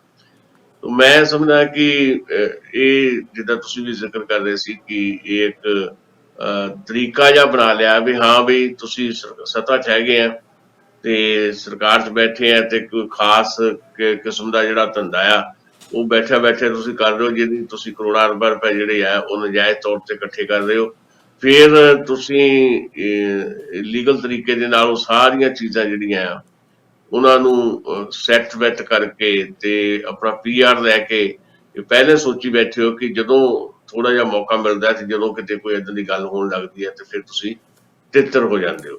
ਸੋ ਇਹ ਕਾਫੀ ਗੰਭੀਰ ਮਾਮਲਾ ਹੈਗਾ।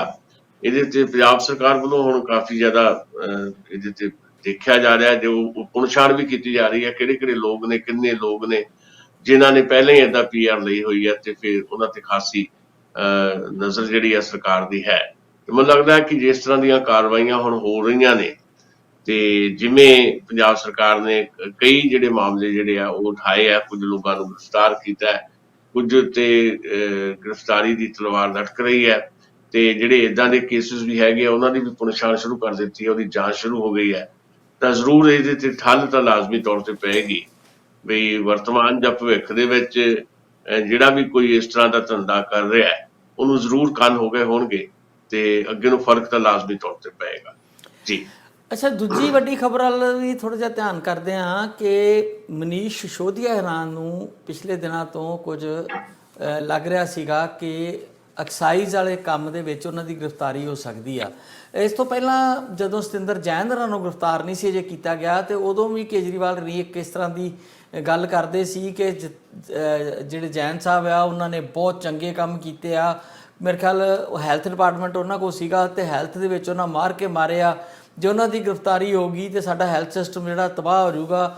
ਜਿਹੜੀ ਸਰਕਾਰ ਆ ਕੇਂਦਰ ਦੀ ਉਹ ਨਹੀਂ ਚਾਹੁੰਦੀ ਕਿ ਹੈਲਥ ਦੇ ਉੱਤੇ ਚੰਗਾ ਕੰਮ ਹੋਵੇ। ਤੇ ਹੁਣ ਮਨੀਸ਼ ਸਿਸੋਦੀਆ ਦੇ ਵੇਲੇ ਵੀ ਜਦੋਂ ਉਹਨਾਂ ਤੇ ਕੋਈ ਮਤਲਬ ਗੱਲ ਤੇ ਕੁਝ ਹੋ ਰਿਹਾ ਕਿ ਐਕਸਾਈਜ਼ ਦੇ ਮਹਿਕਮੇ ਦਾ ਕੋਈ ਕੇਸ ਹੈ ਜਿਸ ਤੇ ED ਕੋਈ ਕਾਰਵਾਈ ਕਰਨਾ ਚਾਹੁੰਦੀ ਆ ਜਾਂ ਕੇਂਦਰ ਦੀ ਸਰਕਾਰ ਕਰਾਉਣਾ ਚਾਹੁੰਦੀ ਆ, ਪਰ ਦੂਜੇ ਪਾਸੇ ਜਿਹੜਾ ਸਟੈਂਡ ਲਿਆ ਗਿਆ ਇਹ ਕਦੀ ਨਿਊਯਾਰਕ ਟਾਈਮ ਦਾ ਹਵਾਲਾ ਦਿੱਤਾ ਗਿਆ ਕਿ ਮਨੀਸ਼ ਸਿਸੋਦੀਆ ਨੇ ਬਹੁਤ ਚੰਗਾ ਕੰਮ ਕੀਤਾ ਤੇ ਸਾਡਾ ਰਾਹ ਰੋਕਣਾ ਚਾਹੁੰਦੀ ਆ ਸਰਕਾਰ। ਆਪਾਂ ਪਹਿਲਾਂ ਵੀ ਥੋੜ੍ਹੀ ਜਿਹੀ ਇੱਥੇ ਗੱਲ ਕੀਤੀ ਸੀ ਕਿ ਹੈਲਥ ਤੇ ਐਜੂਕੇਸ਼ਨ ਦਾ ਜਿਹੜਾ ਸਾਡਾ ਦਿੱਲੀ ਮਾਡਲ ਆ ਉਹ ਸਰਕਾਰ ਨੂੰ ਪਚ ਨਹੀਂ ਰਿਹਾ। ਉਹ ਚਾਹੁੰਦੇ ਆ ਕਿ ਕਿਸੇ ਤਰ੍ਹਾਂ ਇਹ ਮਾਡਲ ਜਿਹੜਾ ਹੈ ਫੇਲ ਹੋ ਜੇ। ਤੇ ਪਰ ਨਾਲ ਦੀ ਨਾਲ ਅੱਜ ਤੇ ਨਵੀਆਂ ਖਬਰਾਂ ਆ ਗਈਆਂ। ਮਨੀਸ਼ ਸਿਸੋਦੀਆ ਕਹਿੰਦੇ ਕਿ ਮੈਨੂੰ ਤੇ ਉਹਨਾਂ ਸਾਰੀ ਤਰ੍ਹਾਂ ਟੋਹ ਲਿਆ। ਕਹਿੰਦੇ ਆ ਜਾਓ ਮੁੱਖ ਮੰਤਰੀ ਵੀ ਬਣਾ ਦਿਆਂਗੇ ਤੇ ਕੇਸ ਵੀ ਸਾਰੇ ਵਾਪਸ ਕਰ ਦਿਆਂਗੇ। ਈਡੀ ਉਡੀ ਤੁਹਾਡੇ ਮਗਰ ਆਉਂਦੀ ਨਹੀਂ। ਫਿਰ ਉਹ ਜਿਹੜੀ ਮਸ਼ੀਨ ਤੁਸੀਂ ਕਹਿੰਦੇ ਹੁੰਦੇ ਹੋ ਵਾਸ਼ਿੰਗ ਮਸ਼ੀਨ, ਉਹਦੇ ਲਈ ਮਨੀਸ਼ ਸਿਸੋਦੀਆ ਨੂੰ ਵੀ ਸੱਦਾ ਆ ਗਿਆ। ਪਰ ਉਹ ਕਹਿੰਦੇ ਕਿ ਮੈਂ ਤਾਂ ਪ੍ਰਿਥਵੀ ਰਾਜ ਦੇ ਘਰਾਣੇ 'ਚੋਂ ਆ, ਉਹਦੀ ਅੰਸ਼ ਆ, ਮੈਂ ਕੰਮ ਨਹੀਂ ਕਰਨਾ। ਕੀ ਲੱਗਦਾ ਤੁਹਾਨੂੰ? ਦੇਖੋ, ਜਿਹੜਾ ਥੋੜਾ ਜਿਹਾ ਫਰਕ ਹੈ, ਜਿਹੜਾ ਪੰਜਾਬ ਦੇ ਵਿੱਚ ਜਿਹੜੀ ਕਾਰਵਾਈ ਹੋ ਰਹੀ ਹੈ, ਕਾਂਗਰਸ ਪਾਰਟੀ ਦੇ ਜਿਹੜੇ ਸਾਬਕਾ ਮੰਤਰੀ ਜਿਹੜੇ ਸਰਕਾਰ ਦੇ ਵਿੱਚ ਰਹੇ ਆ ਉਹਨਾਂ ਤੇ, ਜਾਂ ਜਿਹੜੇ ਹੋਰ ਵੀ ਲੋਕ ਹੈ, ਇਹਨਾਂ ਦੇ ਖਿਲਾਫ ਵਿਜੀਲੈਂਸ ਦੀ ਕਾਰਵਾਈ ਤੇ ਦਿੱਲੀ 'ਚ ਮਨੀਸ਼ ਸਿਸੋਦੀਆ ਦੇ ਖਿਲਾਫ ਜਿਹੜੀ CBI ਦੀ ਕਾਰਵਾਈ, ਜਿਹੜੀ ਇਹਦੇ 'ਚ ਫਰਕ ਹੈ। ਅਸੀਂ ਪੰਜਾਬ ਦਾ ਭਾਰਤ ਭੂਸ਼ਣ ਆਸ਼ੂ ਜਾਂ ਜਿਹੜਾ ਵੀ ਕੋਈ ਹੋਰ ਹੈ ਤੇ ਉਧਰ ਦਿੱਲੀ ਵਾਲੇ ਮਨੀਸ਼ ਸਿਸੋਦੀਆ ਨੂੰ ਇੱਕੋ ਤੱਕੜੀ 'ਚ ਨਹੀਂ ਤੋਲ ਸਕਦੇ। ਇਹ ਗੱਲ ਪੱਕੀ ਹੈ ਕਿ ਜਿਹੜਾ ਦਿੱਲੀ ਵਾਲਾ ਮਾਮਲਾ ਹੈਗਾ, ਚਾਹੇ ਸਤਿੰਦਰ ਜੈਨ ਹੈ, ਸਤਿੰਦਰ ਜੈਨ ਤੋਂ ਬਾਅਦ ਚਾਹੇ ਹੁਣ ਮਨੀਸ਼ ਸਿਸੋਦੀਆ ਹੈ, ਇਹਦੇ 'ਚ ਸਾਫ਼ ਤੌਰ ਦੇ ਉੱਤੇ ਭਾਰਤੀ ਜਨਤਾ ਪਾਰਟੀ ਦੀ ਜਿਹੜੀ ਜਿਸ ਕਿਸਮ ਦੀ ਨੀਤੀ ਹੈਗੀ ਹੈ, ਵਿਰੋਧੀਆਂ ਨੂੰ ਜਿਹੜਾ ਆ ਹਰ ਮਰਹਲੇ ਦੇ ਉੱਤੇ ਜਿਹੜਾ ਆ ਉਹਨਾਂ ਨੂੰ ਦਬਾ ਕੇ ਰੱਖਣਾ, ਜਾਂ ਤਾਂ ਉਹਨਾਂ ਨੂੰ ਡਰਾਉਣਾ, ਜਾਂ ਸੁਲਹ ਸਫਾਈ ਦੇ ਨਾਲ ਕੋਈ ਨਾ ਕੋਈ ਜਿਹੜਾ ਉਹਨਾਂ ਨਾਲ ਸੈਟਲਮੈਂਟ ਕਰਨੀ, ਨਹੀਂ ਤਾਂ ਫਿਰ ਡਰਾਉਣਾ। ਤੇ ਡਰਾ ਕੇ ਵੀ ਫਿਰ ਵੀ ਨਹੀਂ, ਜੇ ਕੋਈ ਡਰਦਾ ਤੇ ਫਿਰ ਕੇਂਦਰੀ ਏਜੰਸੀਆਂ ਦਾ ਮਿਸਯੂਜ਼ ਕਰਕੇ ਉਹਨਾਂ ਤੇ ਇਸ ਤਰ੍ਹਾਂ ਦਾ ਐਕਸ਼ਨ ਕਰਵਾ ਦੇਣਾ। ਇਹ ਭਾਰਤੀ ਜਨਤਾ ਪਾਰਟੀ ਲਗਾਤਾਰ ਕਰ ਰਹੀ ਹੈ, ਪਿਛਲੇ 8 ਸਾਲਾਂ ਤੋਂ ਕਰ ਰਹੀ ਹੈ। ਤੇ ਜਦ ਕਿ ਪੰਜਾਬ ਵਾਲੇ ਮਸਲੇ ਦੇ ਉੱਤੇ ਅਸੀਂ ਇਹ ਸਾਰੀਆਂ ਗੱਲਾਂ ਨੂੰ ਉੱਦਾਂ ਨਹੀਂ ਜੋੜ ਸਕਦੇ। ਪੰਜਾਬ ਦੇ ਵਿੱਚ ਵੱਡੇ ਪੱਧਰ ਦੇ ਉੱਤੇ ਪਿਛਲੀ ਸਰਕਾਰ ਦੇ ਹੁੰਦਿਆਂ ਜਿਹੜੇ ਕੁਝ ਘਪਲੇ ਹੋਇਆ, ਉਹਨਾਂ ਦੇ ਪਰਦੇ ਜਿਹੜੇ ਝਾਕ ਹੋ ਰਹੇ ਆ। ਐਕਸਾਈਜ਼ ਪਾਲਿਸੀ ਨੂੰ ਤੁਸੀਂ ਕ੍ਰਿਟੀਸਾਈਜ਼ ਕਰ ਸਕਦੇ ਹੋ ਦਿੱਲੀ ਵਾਲੀ ਨੂੰ, ਤੇ ਉਹਦੇ ਬਹਾਨੇ ਨਾਲ ਅਸੀਂ ਪੰਜਾਬ ਦੀ ਐਕਸਾਈਜ਼ ਪਾਲਿਸੀ ਨੂੰ ਕ੍ਰਿਟੀਸਾਈਜ਼ ਕਰ ਸਕਦੇ ਹਾਂ। ਅਸੀਂ ਕੀਤਾ ਵੀ ਹੈ, ਇਹਦੇ 'ਚ ਕੋਈ ਦੋ ਰਾਵਾਂ ਨਹੀਂ ਹੈ। ਪਰ ਮਨੀਸ਼ ਸਿਸੋਦੀਆ ਦੇ ਮਾਮਲੇ 'ਚ ਜਦੋਂ ਅਸੀਂ ਗੱਲ ਕਰਦੇ ਹਾਂ, ਤੇ ਜਿੱਦਾਂ ਉਹਨਾਂ ਨੇ ਖੁਲਾਸਾ ਵੀ ਕੀਤਾ, ਜਿਹੜਾ ਤੁਸੀਂ ਜ਼ਿਕਰ ਕੀਤਾ, ਵੀ ਉਹਨਾਂ ਨੇ ਟਵੀਟ ਕੀਤਾ ਬਕਾਇਦਾ, ਵੀ ਮੈਨੂੰ ਤਾਂ ਸਿੱਧੀ ਆਫਰ ਹੋਈ ਹੈ ਵੀ ਤੁਸੀਂ ਆਮ ਆਦਮੀ ਪਾਰਟੀ ਨੂੰ ਤੋੜ ਕੇ ਸਾਡੇ 'ਚ ਆ ਜਾਓ, ਨਾ ਤਾਂ ਕੋਈ ਈਡੀ ਤੁਹਾਡੇ ਪਿੱਛੇ ਆਊਗੀ, ਨਾ CBI ਆਊਗੀ, ਕੋਈ ਕੇਂਦਰੀ ਏਜੰਸੀ ਨਹੀਂ ਆਊਗੀ, ਸਾਰੇ ਕੇਸ ਵਾਪਸ ਹੋਣਗੇ ਤੇ ਮੁੱਖ ਮੰਤਰੀ ਬਣਾ ਦੇਵਾਂਗੇ। ਹੁਣ ਇਹਦੇ ਤੇ ਵੱਖਰੀ ਵਿਚਾਰ ਕਰਨ ਦੀ ਜ਼ਰੂਰਤ ਹੈ ਕਿ ਕੀ ਏਦਾਂ ਦੀ ਆਫਰ ਹੈ ਜਾਂ ਨਹੀਂ ਹੈ। ਪਰ ਜੇ ਉਹਨਾਂ ਨੇ ਟਵੀਟ ਕੀਤਾ ਤਾਂ ਲਾਜ਼ਮੀ ਤੌਰ ਤੇ ਉਹਨਾਂ ਦੇ ਕੋਲ ਪੁਖਤਾ ਇਸ ਗੱਲ ਦੇ ਸਬੂਤ ਹੋਣਗੇ ਕਿ ਉਹਨਾਂ ਨੂੰ ਜਿਹੜੀ ਆਫਰ ਹੋਈ ਹੈ। ਪਰ ਜਿਹੜੀ ਗੱਲ ਮੈਂ ਕਹਿ ਰਿਹਾ ਕਿ ਦਿੱਲੀ ਦੇ ਵਿੱਚ ਮਨੀਸ਼ ਸਿਸੋਦੀਆ ਜਾਂ ਸਤਿੰਦਰ ਜੈਨ ਤੇ ਕਾਰਵਾਈ ਜਿਹੜੀ ਹੈ, ਉਹ ਸਿੱਧੇ ਤੌਰ ਦੇ ਉੱਤੇ ਇਹਦੇ ਪਿੱਛੇ ਸਿਆਸਤ ਹੈ। ਨਰਿੰਦਰ ਮੋਦੀ ਤੇ ਅਮਿਤ ਸ਼ਾਹ ਦੀ ਅਗਵਾਈ 'ਚ ਜਿਹੜੀ ਭਾਰਤੀ ਜਨਤਾ ਪਾਰਟੀ ਸਰਕਾਰ ਚੱਲ ਰਹੀ ਹੈ, ਸਰਕਾਰ ਦੀਆਂ ਜਿਹੜੀਆਂ ਕੇਂਦਰੀ ਏਜੰਸੀਆਂ ਉਹਨਾਂ ਦਾ ਮਿਸਯੂਜ਼ ਕੀਤਾ ਜਾ ਰਿਹਾ ਹੈ। ਤੇ ਇੱਕ ਡਰ ਹੈ, ਉਹ ਡਰ ਹੈ ਕਿ ਅਰਵਿੰਦ ਕੇਜਰੀਵਾਲ ਦੀ ਜਿਹੜੀ ਲੋਕਪ੍ਰਿਯਤਾ ਜਿਹੜੀ ਹੈ ਉਹ ਲਗਾਤਾਰ ਵਧੀ ਹੈ। ਦਿੱਲੀ ਤੋਂ ਬਾਅਦ ਪੰਜਾਬ ਦੇ ਵਿੱਚ ਜਿਸ ਕਿਸਮ ਦੀ ਪਰਫਾਰਮੈਂਸ ਉਹਨਾਂ ਦੀ ਰਹੀ ਹੈ, ਤੇ ਜਿਵੇਂ ਬਾਕੀ ਸੂਬਿਆਂ ਦੇ ਵਿੱਚ ਜਿਹੜੀਆਂ ਚੋਣਾਂ ਹੁਣ ਹੋਣ ਜਾ ਰਹੀਆਂ, ਹਿਮਾਚਲ, ਗੁਜਰਾਤ ਵਗੈਰਾ ਜਾਂ ਹਰਿਆਣੇ ਦੇ ਵਿੱਚ, ਤੇ ਖਾਸ ਤੌਰ ਤੇ ਹਿਮਾਚਲ ਤੇ ਗੁਜਰਾਤ ਦੇ ਵਿੱਚ ਜਿਵੇਂ ਉਹਨਾਂ ਨੂੰ ਰਿਸਪੌਂਸ ਮਿਲ ਰਿਹਾ, ਤੇ ਉਹਦੇ ਤੋਂ ਡਰੇ ਹੋਏ ਨੇ ਭਾਰਤੀ ਜਨਤਾ ਪਾਰਟੀ ਵਾਲੇ। ਇਹ ਗੱਲ ਸਾਫ਼ ਤੌਰ ਤੇ ਨਜ਼ਰ ਆਉਂਦੀ ਹੈ। ਕੱਲ ਹੀ ਮਨੀਸ਼ ਸਿਸੋਦੀਆ ਤੇ ਅਰਵਿੰਦ ਕੇਜਰੀਵਾਲ ਗੁਜਰਾਤ ਦੇ ਵਿੱਚ ਸੀ, ਤੇ ਉੱਥੇ ਜਾ ਕੇ ਵੀ ਉਹਨਾਂ ਨੇ ਬਹੁਤ ਸਾਰੀਆਂ ਗੱਲਾਂ ਕਹੀਆਂ। ਗੁਜਰਾਤ 'ਚ ਜਾ ਕੇ ਲਲਕਾਰਿਆ ਨਰਿੰਦਰ ਮੋਦੀ ਦਾ ਜਿਹੜਾ ਗ੍ਰਹਿ ਸੂਬਾ ਹੈਗਾ, ਉੱਥੇ ਜਾ ਕੇ BJP ਨੂੰ ਲਲਕਾਰਿਆ, ਤੇ ਵੱਡੇ ਪੱਧਰ ਦੇ ਉੱਤੇ ਇੱਕ ਉਹਨਾਂ ਨੂੰ ਸਮਰਥਨ ਜਿਹੜਾ ਉੱਥੇ ਗੁਜਰਾਤ 'ਚ ਮਿਲਦਾ ਦਿਖਾਈ ਦੇ ਰਿਹਾ। ਦਿੱਲੀ ਦੇ ਵਿੱਚ ਭਾਰਤੀ ਜਨਤਾ ਪਾਰਟੀ ਆਪਣੀ ਜਿਹੜਾ ਬੇਸ ਹੈ ਉਹਨੂੰ ਬਹੁਤ ਬੁਰੀ ਤਰ੍ਹਾਂ ਗਵਾ ਚੁੱਕੀ ਹੈ। ਦਿੱਲੀ ਦੇ ਵਿੱਚ ਹੋ ਸਕਦਾ MCD ਦੀ ਜਿਹੜੀਆਂ ਇਲੈਕਸ਼ਨਸ ਜਿਹੜੀਆਂ ਆ, ਉੱਥੇ ਜਿੱਥੇ ਭਾਰਤੀ ਜਨਤਾ ਪਾਰਟੀ ਕਾਬਜ਼ ਆ ਲੰਮੇ ਸਮੇਂ ਤੋਂ, ਇਸ ਵਾਰ ਉੱਥੇ ਵੀ ਨਤੀਜੇ ਜਿਹੜੇ ਉਲਟ ਆਉਣ ਜੋ ਸੰਭਾਵਨਾ ਬਣ ਰਹੀ ਹੈ। ਤੇ ਫਿਰ 2024 ਦੇ ਵਿੱਚ ਵੀ ਉਹਨਾਂ ਵਾਸਤੇ ਦਿੱਲੀ 'ਚ ਜਿੱਥੇ 7 ਦੀਆਂ 7 ਸੀਟਾਂ ਜਿੱਤੀਆਂ ਹੋਈਆਂ BJP ਨੇ, ਉੱਥੇ ਐਤਕਾ ਏਦਾਂ ਨਹੀਂ ਪੋਸੀਬਿਲਿਟੀ ਹੈਗੀ। ਐਤਕਾ ਸਥਿਤੀਆਂ ਬਦਲ ਸਕਦੀਆਂ। ਤੇ ਇਸ ਡਰ ਦੇ ਵਿੱਚੋਂ ਜਿਹੜਾ ਆ ਭਾਰਤੀ ਜਨਤਾ ਪਾਰਟੀ ਇੱਕ ਦਬਾਅ ਬਣਾ ਰਹੀ ਹੈ ਆਮ ਆਦਮੀ ਪਾਰਟੀ ਦੀ ਲੀਡਰਸ਼ਿਪ ਦੇ ਉੱਤੇ। ਪਰ ਇਹ ਉਹਨਾਂ ਦੇ ਖਿਲਾਫ ਜਾ ਸਕਦਾ ਹੈ, ਕਿਉਂਕਿ ਨਿਕਲਣਾ ਕੁਝ ਬਹੁਤਾ ਨਹੀਂ ਹੈ ਇਹਦੇ ਚੋਂ। ਪਹਿਲਾਂ ਵੀ ਬਹੁਤ ਸਾਰੇ ਇਹ ਪਹਿਲੀ ਵਾਰ ਨਹੀਂ ਹੈ ਕਿ ਮਨੀਸ਼ ਸਿਸੋਦੀਆ ਦੇ ਰੇਡ ਹੋਈ ਹੋਵੇ। CBI ਦੀ ਰੇਡ ਪਹਿਲਾਂ ਵੀ ਹੋ ਚੁੱਕੀ ਹੈ। ਉਸ ਰੇਡ ਤੋਂ ਬਾਅਦ ਜਦੋਂ ਕੁਝ ਨਹੀਂ ਸੀ ਮਿਲਿਆ ਤੇ ਬਾਅਦ ਵਿੱਚ ਇਹੀ ਆਫੀਸਰ ਲਿਖ ਕੇ ਦੇ ਕੇ ਗਏ ਸੀ ਵੀ ਅਸੀਂ ਮਾਫੀ ਚਾਹੁੰਦੇ ਹਾਂ, ਤੁਹਾਨੂੰ ਅਸੀਂ ਤੁਹਾਡਾ ਸਮਾਂ ਖਰਾਬ ਕੀਤਾ। ਤੇ ਹੁਣ ਫੇਰ ਵੀ ਕੁਝ ਨਿਕਲਦਾ ਦਿਖਾਈ ਨਹੀਂ ਦੇ ਰਿਹਾ। ਕੋਈ ਸਾਹਮਣੇ ਸਾਡੇ ਕੋਈ ਏਦਾਂ ਦੀ ਕੋਈ ਪ੍ਰਮਾਣ ਨਹੀਂ ਦਿੱਤੇ ਗਏ ਵੀ ਹਾਂ ਵੀ CBI ਦੀ ਲੰਮੀ ਰੇਡ ਦੇ ਵਿੱਚੋਂ ਮਨੀਸ਼ ਸਿਸੋਦੀਆ ਦੇ ਘਰੋਂ ਕੁਝ ਏਦਾਂ ਦਾ ਮਿਲ ਗਿਆ ਹੋਵੇ। ਕੁਝ ਨਹੀਂ ਮਿਲਿਆ ਹਾਲ ਫਿਲਹਾਲ ਜਿਹੜੀਆਂ ਖਬਰਾਂ ਹੈਗੀਆਂ। ਤੇ ਇਸ ਕਰਕੇ ਭਾਰਤੀ ਜਨਤਾ ਪਾਰਟੀ ਦਾ ਡਰ ਜਿਹੜਾ ਆ ਉਹ ਸ਼ਾਇਦ ਆਮ ਆਦਮੀ ਪਾਰਟੀ ਜਾਂ ਅਰਵਿੰਦ ਕੇਜਰੀਵਾਲ ਦੀ ਵੱਧਦੀ ਹੋਈ ਲੋਕਪ੍ਰਿਯਤਾ ਹੈ ਤੇ ਉਹਨੂੰ ਫਿਊਜ਼ ਕਰਨਾ ਚਾਹੁੰਦੇ ਆ। ਪਰ ਇਸ ਯਤਨ ਦੇ ਵਿੱਚ ਜਦੋਂ ਥੋੜੀ ਜਾਂਚ ਹੋਏਗੀ 2024 ਤੱਕ ਜਾਂਦੇ ਆ, ਬਹੁਤ ਸਾਰੀਆਂ ਚੀਜ਼ਾਂ ਹੋਰ ਸਪਸ਼ਟ ਹੋਣਗੀਆਂ। ਗ੍ਰਿਫਤਾਰੀ ਵੀ ਹੋ ਸਕਦੀ ਹੈ, ਕੁਝ ਦਿਨਾਂ ਵਾਸਤੇ ਜੇਲ੍ਹ 'ਚ ਜਾ ਸਕਦੇ ਆ ਮਨੀਸ਼ ਸਿਸੋਦੀਆ, ਪਰ ਛੇਤੀ ਬਾਹਰ ਵੀ ਆ ਜਾਣਗੇ। ਤੇ ਉਹਦੇ ਚੋਂ ਫਿਰ ਭਾਰਤੀ ਜਨਤਾ ਪਾਰਟੀ ਨੂੰ ਜਿਹੜਾ ਕੋਈ ਬਹੁਤਾ ਲਾਭ ਨਹੀਂ ਹੋਣ ਵਾਲਾ, ਸਗੋਂ ਨੁਕਸਾਨ ਹੀ ਹੋ ਸਕਦਾ ਜੀ। ਪਰ ਦਸਾਂਝ ਸਾਹਿਬ, ਜਦੋਂ ਨੀਤੀ ਇਹ ਹੋਵੇ ਕਿ ਇਸ ਬੰਦੇ ਨੂੰ ਫਸਾਉਣਾ ਆ ਤੇ ਫਿਰ ਇਹ ਕਹਿ ਦੇਣਾ ਕਿ ਉਹਨਾਂ ਦੇ ਘਰੋਂ ਕੁਝ ਨਹੀਂ ਮਿਲਿਆ, ਘਰ ਕੁਝ ਵੀ ਰੱਖਿਆ ਜਾ ਸਕਦਾ, ਭਾਵੇਂ 2 ਹਥਿਆਰ ਰੱਖ ਦਿਓ ਕਿਸੇ ਦੇ ਘਰ, ਕੈਸ਼ ਰੱਖ ਦਿਓ, ਇੱਕ ਅਟੈਚੀ ਕਹੋ ਇੱਥੋਂ ਹੀ ਲੱਭਾ, ਕੀ ਕਰ ਲੋਗੇ? ਉੱਥੇ ਕਿਹੜੇ ਆਮ ਲੋਕ ਵੇਖਣ ਡਏ ਸੀ ਜਾਂ ਕੈਮਰੇ ਲੱਗੇ ਹੋਏ ਆ ਜਾਂ ਕੋਈ ਨਿਆਂ ਆ ਭਾਰਤ ਵਿੱਚ ਵੀ ਉਹਦਾ ਨਹੀਂ ਹੋ ਸਕਦਾ? ਜੇ ਇੱਕ ਵਿਅਕਤੀ ਨੂੰ ਫਸਾਉਣ ਤੇ ਆ ਜਾਂਦੀ ਹੈ ਸਰਕਾਰ ਤੇ ਕੁਝ ਵੀ ਉੱਤੇ ਪਾ ਸਕਦੀ ਹੈ, ਕੁਝ ਵੀ ਕਰ ਸਕਦੇ ਆ ਕਿ ਉਹਦੇ ਘਰੋਂ ਆ ਮਿਲ ਗਿਆ, ਸਾਨੂੰ ਗਹਿਣਾ ਮਿਲ ਗਿਆ, ਪੈਸਾ ਮਿਲ ਗਿਆ, ਹਥਿਆਰ ਮਿਲ ਗਏ ਆ, ਕੁਝ ਵੀ ਪਾ ਸਕਦੇ ਆ। ਨਾਲ ਜਿਹੜੇ ਅਫਸਰ ਗਏ ਆ, ਜੇ ਉਹਨਾਂ ਨੂੰ ਯੂਜ਼ ਹੀ ਕਰ ਰਹੇ ਆ, ਉਹਨਾਂ ਨੂੰ ਵੀ ਪਤਾ ਵੀ ਸਾਨੂੰ ਇਸਤੇਮਾਲ ਕੀਤਾ ਜਾ ਰਿਹਾ, ਤੇ ਫਿਰ ਉਹ ਖੁੱਲ੍ਹ ਕੇ ਵੀ ਖੇਡ ਸਕਦੇ ਆ ਜੇ ਕਰਨ ਤੇ ਆ ਜਾਣ ਤਾਂ। ਨਹੀਂ, ਕਈ ਮਾਮਲਿਆਂ 'ਚ ਖੁੱਲ੍ਹ ਕੇ ਖੇਡਿਆ ਵੀ ਜਾਂਦਾ, ਪਰ ਕਈ ਮਾਮਲੇ ਹੁੰਦੇ ਜਿੱਥੇ ਅਗਲੇ ਵੀ ਆਪਣੀ ਪੂਰੀ ਜਿਹੜੀ ਹੈ ਉਹਦੇ ਤੇ ਨਜ਼ਰ ਰੱਖਦੇ ਆ। ਤੇ ਬਹੁਤ ਸਾਰੇ ਕੇਸਿਸ ਹੈਗੇ ਆ ਜਿਹਦੇ ਤੇ 100 ਯਤਨ ਦੇ ਬਾਵਜੂਦ ਵੀ ਕੇਂਦਰੀ ਏਜੰਸੀਆਂ ਜਿਹੜੀਆਂ ਉਹਨਾਂ ਦੀ ਵਰਤੋਂ ਵੀ ਕੀਤੀ ਗਈ, ਪਰ ਬਹੁਤ ਸਾਰੇ ਕੇਸਿਸ ਦੇ ਵਿੱਚ ਨਿਕਲਿਆ ਕੁਝ ਨਹੀਂ। ਇਸ ਕਰਕੇ ਇੰਨਾ ਸੌਖਾ ਵੀ ਨਹੀਂ ਹੈ। ਮਤਲਬ ਦਿੱਲੀ ਦੇ ਡਿਪਟੀ CM ਮਨੀਸ਼ ਸਿਸੋਦੀਆ ਦੇ ਘਰ ਦੇ ਵਿੱਚ ਕੁਝ ਪਲਾਂਟ ਕਰ ਦਿੱਤਾ ਜਾਏ ਜਾਂ ਆਫੀਸਰਸ ਜਾਣ ਤੇ ਜਾ ਕੇ ਉਹਦੇ ਕਹਿ ਦੇਣ ਵੀ ਹਾਂ ਜੀ ਇੱਥੋਂ ਆ ਕੁਝ ਮਿਲਿਆ, ਕੋਈ ਸੌਖਾ ਵੀ ਨਹੀਂ ਹੈ। ਅਕਸਰ ਫਿਰ ਵੀ ਅਸੀਂ ਜਿੰਨਾ ਮਰਜ਼ੀ ਕੋਈ ਏਦਾਂ ਦਾ ਰਵੱਈਆ ਅਖਤਿਆਰ ਕਰੇ ਸਰਕਾਰ ਜਾਂ ਸਰਕਾਰ 'ਚ ਬੈਠੇ ਲੋਕ, ਵੀ ਸਾਨੂੰ ਇਹ ਲੱਗਣ ਲੱਗ ਪਵੇ ਕਿ ਇੱਥੇ ਤਾਂ ਜੀ ਅਨਡਿਕਲੇਅਰਡ ਜਿਹੜੀ ਹੈ ਇਸ ਵੇਲੇ ਡਿਕਟੇਟਰਸ਼ਿਪ ਦਾ ਮਾਹੌਲ ਬਣਿਆ ਹੋਇਆ। ਪਰ ਫਿਰ ਵੀ ਕੋਈ ਐਡਾ ਕੋਈ ਸੌਖਾ ਨਹੀਂ ਹੈ। ਅਦਾਲਤਾਂ ਵੀ ਸਾਰੀਆਂ ਚੀਜ਼ਾਂ ਦੇਖਦੀਆਂ ਆ। ਠੀਕ ਹੈ ਕਿ ਬਹੁਤ ਸਾਰੇ ਜਿਹੜੇ ਸਾਡੇ ਅਦਾਰੇ ਆ ਉਹ ਵੀ ਪ੍ਰਭਾਵ 'ਚ ਕਈ ਵਾਰੀ ਆ ਜਾਂਦੇ ਆ, ਪਰ ਅਦਾਲਤਾਂ ਨੇ ਬਾਰ-ਬਾਰ ਇਹ ਪ੍ਰਮਾਣਿਤ ਵੀ ਕੀਤਾ ਵੀ ਸਾਰਾ ਕੁਝ ਹੀ ਖਤਮ ਨਹੀਂ ਹੋ ਗਿਆ। ਤੇ ਇਸ ਕਰਕੇ ਇਹ ਕਹਿਣਾ ਕਿ ਹਾਂ ਵੀ ਜੇ ਕਰਨ ਤੇ ਆ ਗਏ ਤਾਂ ਉਹ ਸਾਰਾ ਕੁਝ ਹੀ ਕਰ ਸਕਦੇ ਆ, ਪਰ ਉਹਦਾ ਜਿਹੜਾ ਖਮਿਆਜ਼ਾ ਵੀ ਉਹਨਾਂ ਨੂੰ ਭੁਗਤਣਾ ਪੈਂਦਾ। ਲੋਕਾਂ ਨੂੰ ਵੀ ਸਮਝ ਆ ਜਾਂਦੀ ਹੈ ਕਿੱਥੇ ਕੀ ਹੋਇਆ ਕੀ ਨਹੀਂ ਹੋਇਆ। ਦਸਾਂਝ ਸਾਹਿਬ, ਵੱਧ ਅਧਿਕਾਰਾਂ ਨੂੰ ਲੈ ਕੇ, ਵੱਧ ਅਧਿਕਾਰ ਮਤਲਬ ਫੈਡਰਲਿਜ਼ਮ ਨਹੀਂ, ਦਿੱਲੀ ਸਰਕਾਰ ਦੇ ਅਧਿਕਾਰਾਂ ਦੇ ਨਿਯੰਤਰਣ ਨੂੰ ਲੈ ਕੇ ਸ਼ੁਰੂਆਤੀ ਦੌਰ ਤੋਂ ਜੋ ਤੀਜੀ ਵਾਰ ਸਰਕਾਰ ਆ ਗਈ ਕੇਜਰੀਵਾਲ ਦੀ, ਇਹ ਰੱਟਾ ਖਤਮ ਨਹੀਂ ਹੋਇਆ। ਸੁਪਰੀਮ ਕੋਰਟ ਤੱਕ ਇਹ ਕੇਸ ਪਹੁੰਚਿਆ ਸੀ ਪਹਿਲਾਂ ਵੀ, ਤੇ ਉੱਥੋਂ ਫੈਸਲਾ ਹੋ ਗਿਆ ਕਿ ਗਵਰਨਮੈਂਟ ਦਾ ਮਤਲਬ ਲੈਫਟੀਨੈਂਟ ਗਵਰਨਰ, ਚੁਣੀ ਹੋਈ ਸਰਕਾਰ ਨਹੀਂ ਆ, ਸਰਕਾਰ ਲੈਫਟੀਨੈਂਟ ਗਵਰਨਰ ਆ। ਇਹ ਸੁਪਰੀਮ ਕੋਰਟ ਨੇ ਵੀ ਫੈਸਲਾ ਦਿੱਤਾ ਸੀ।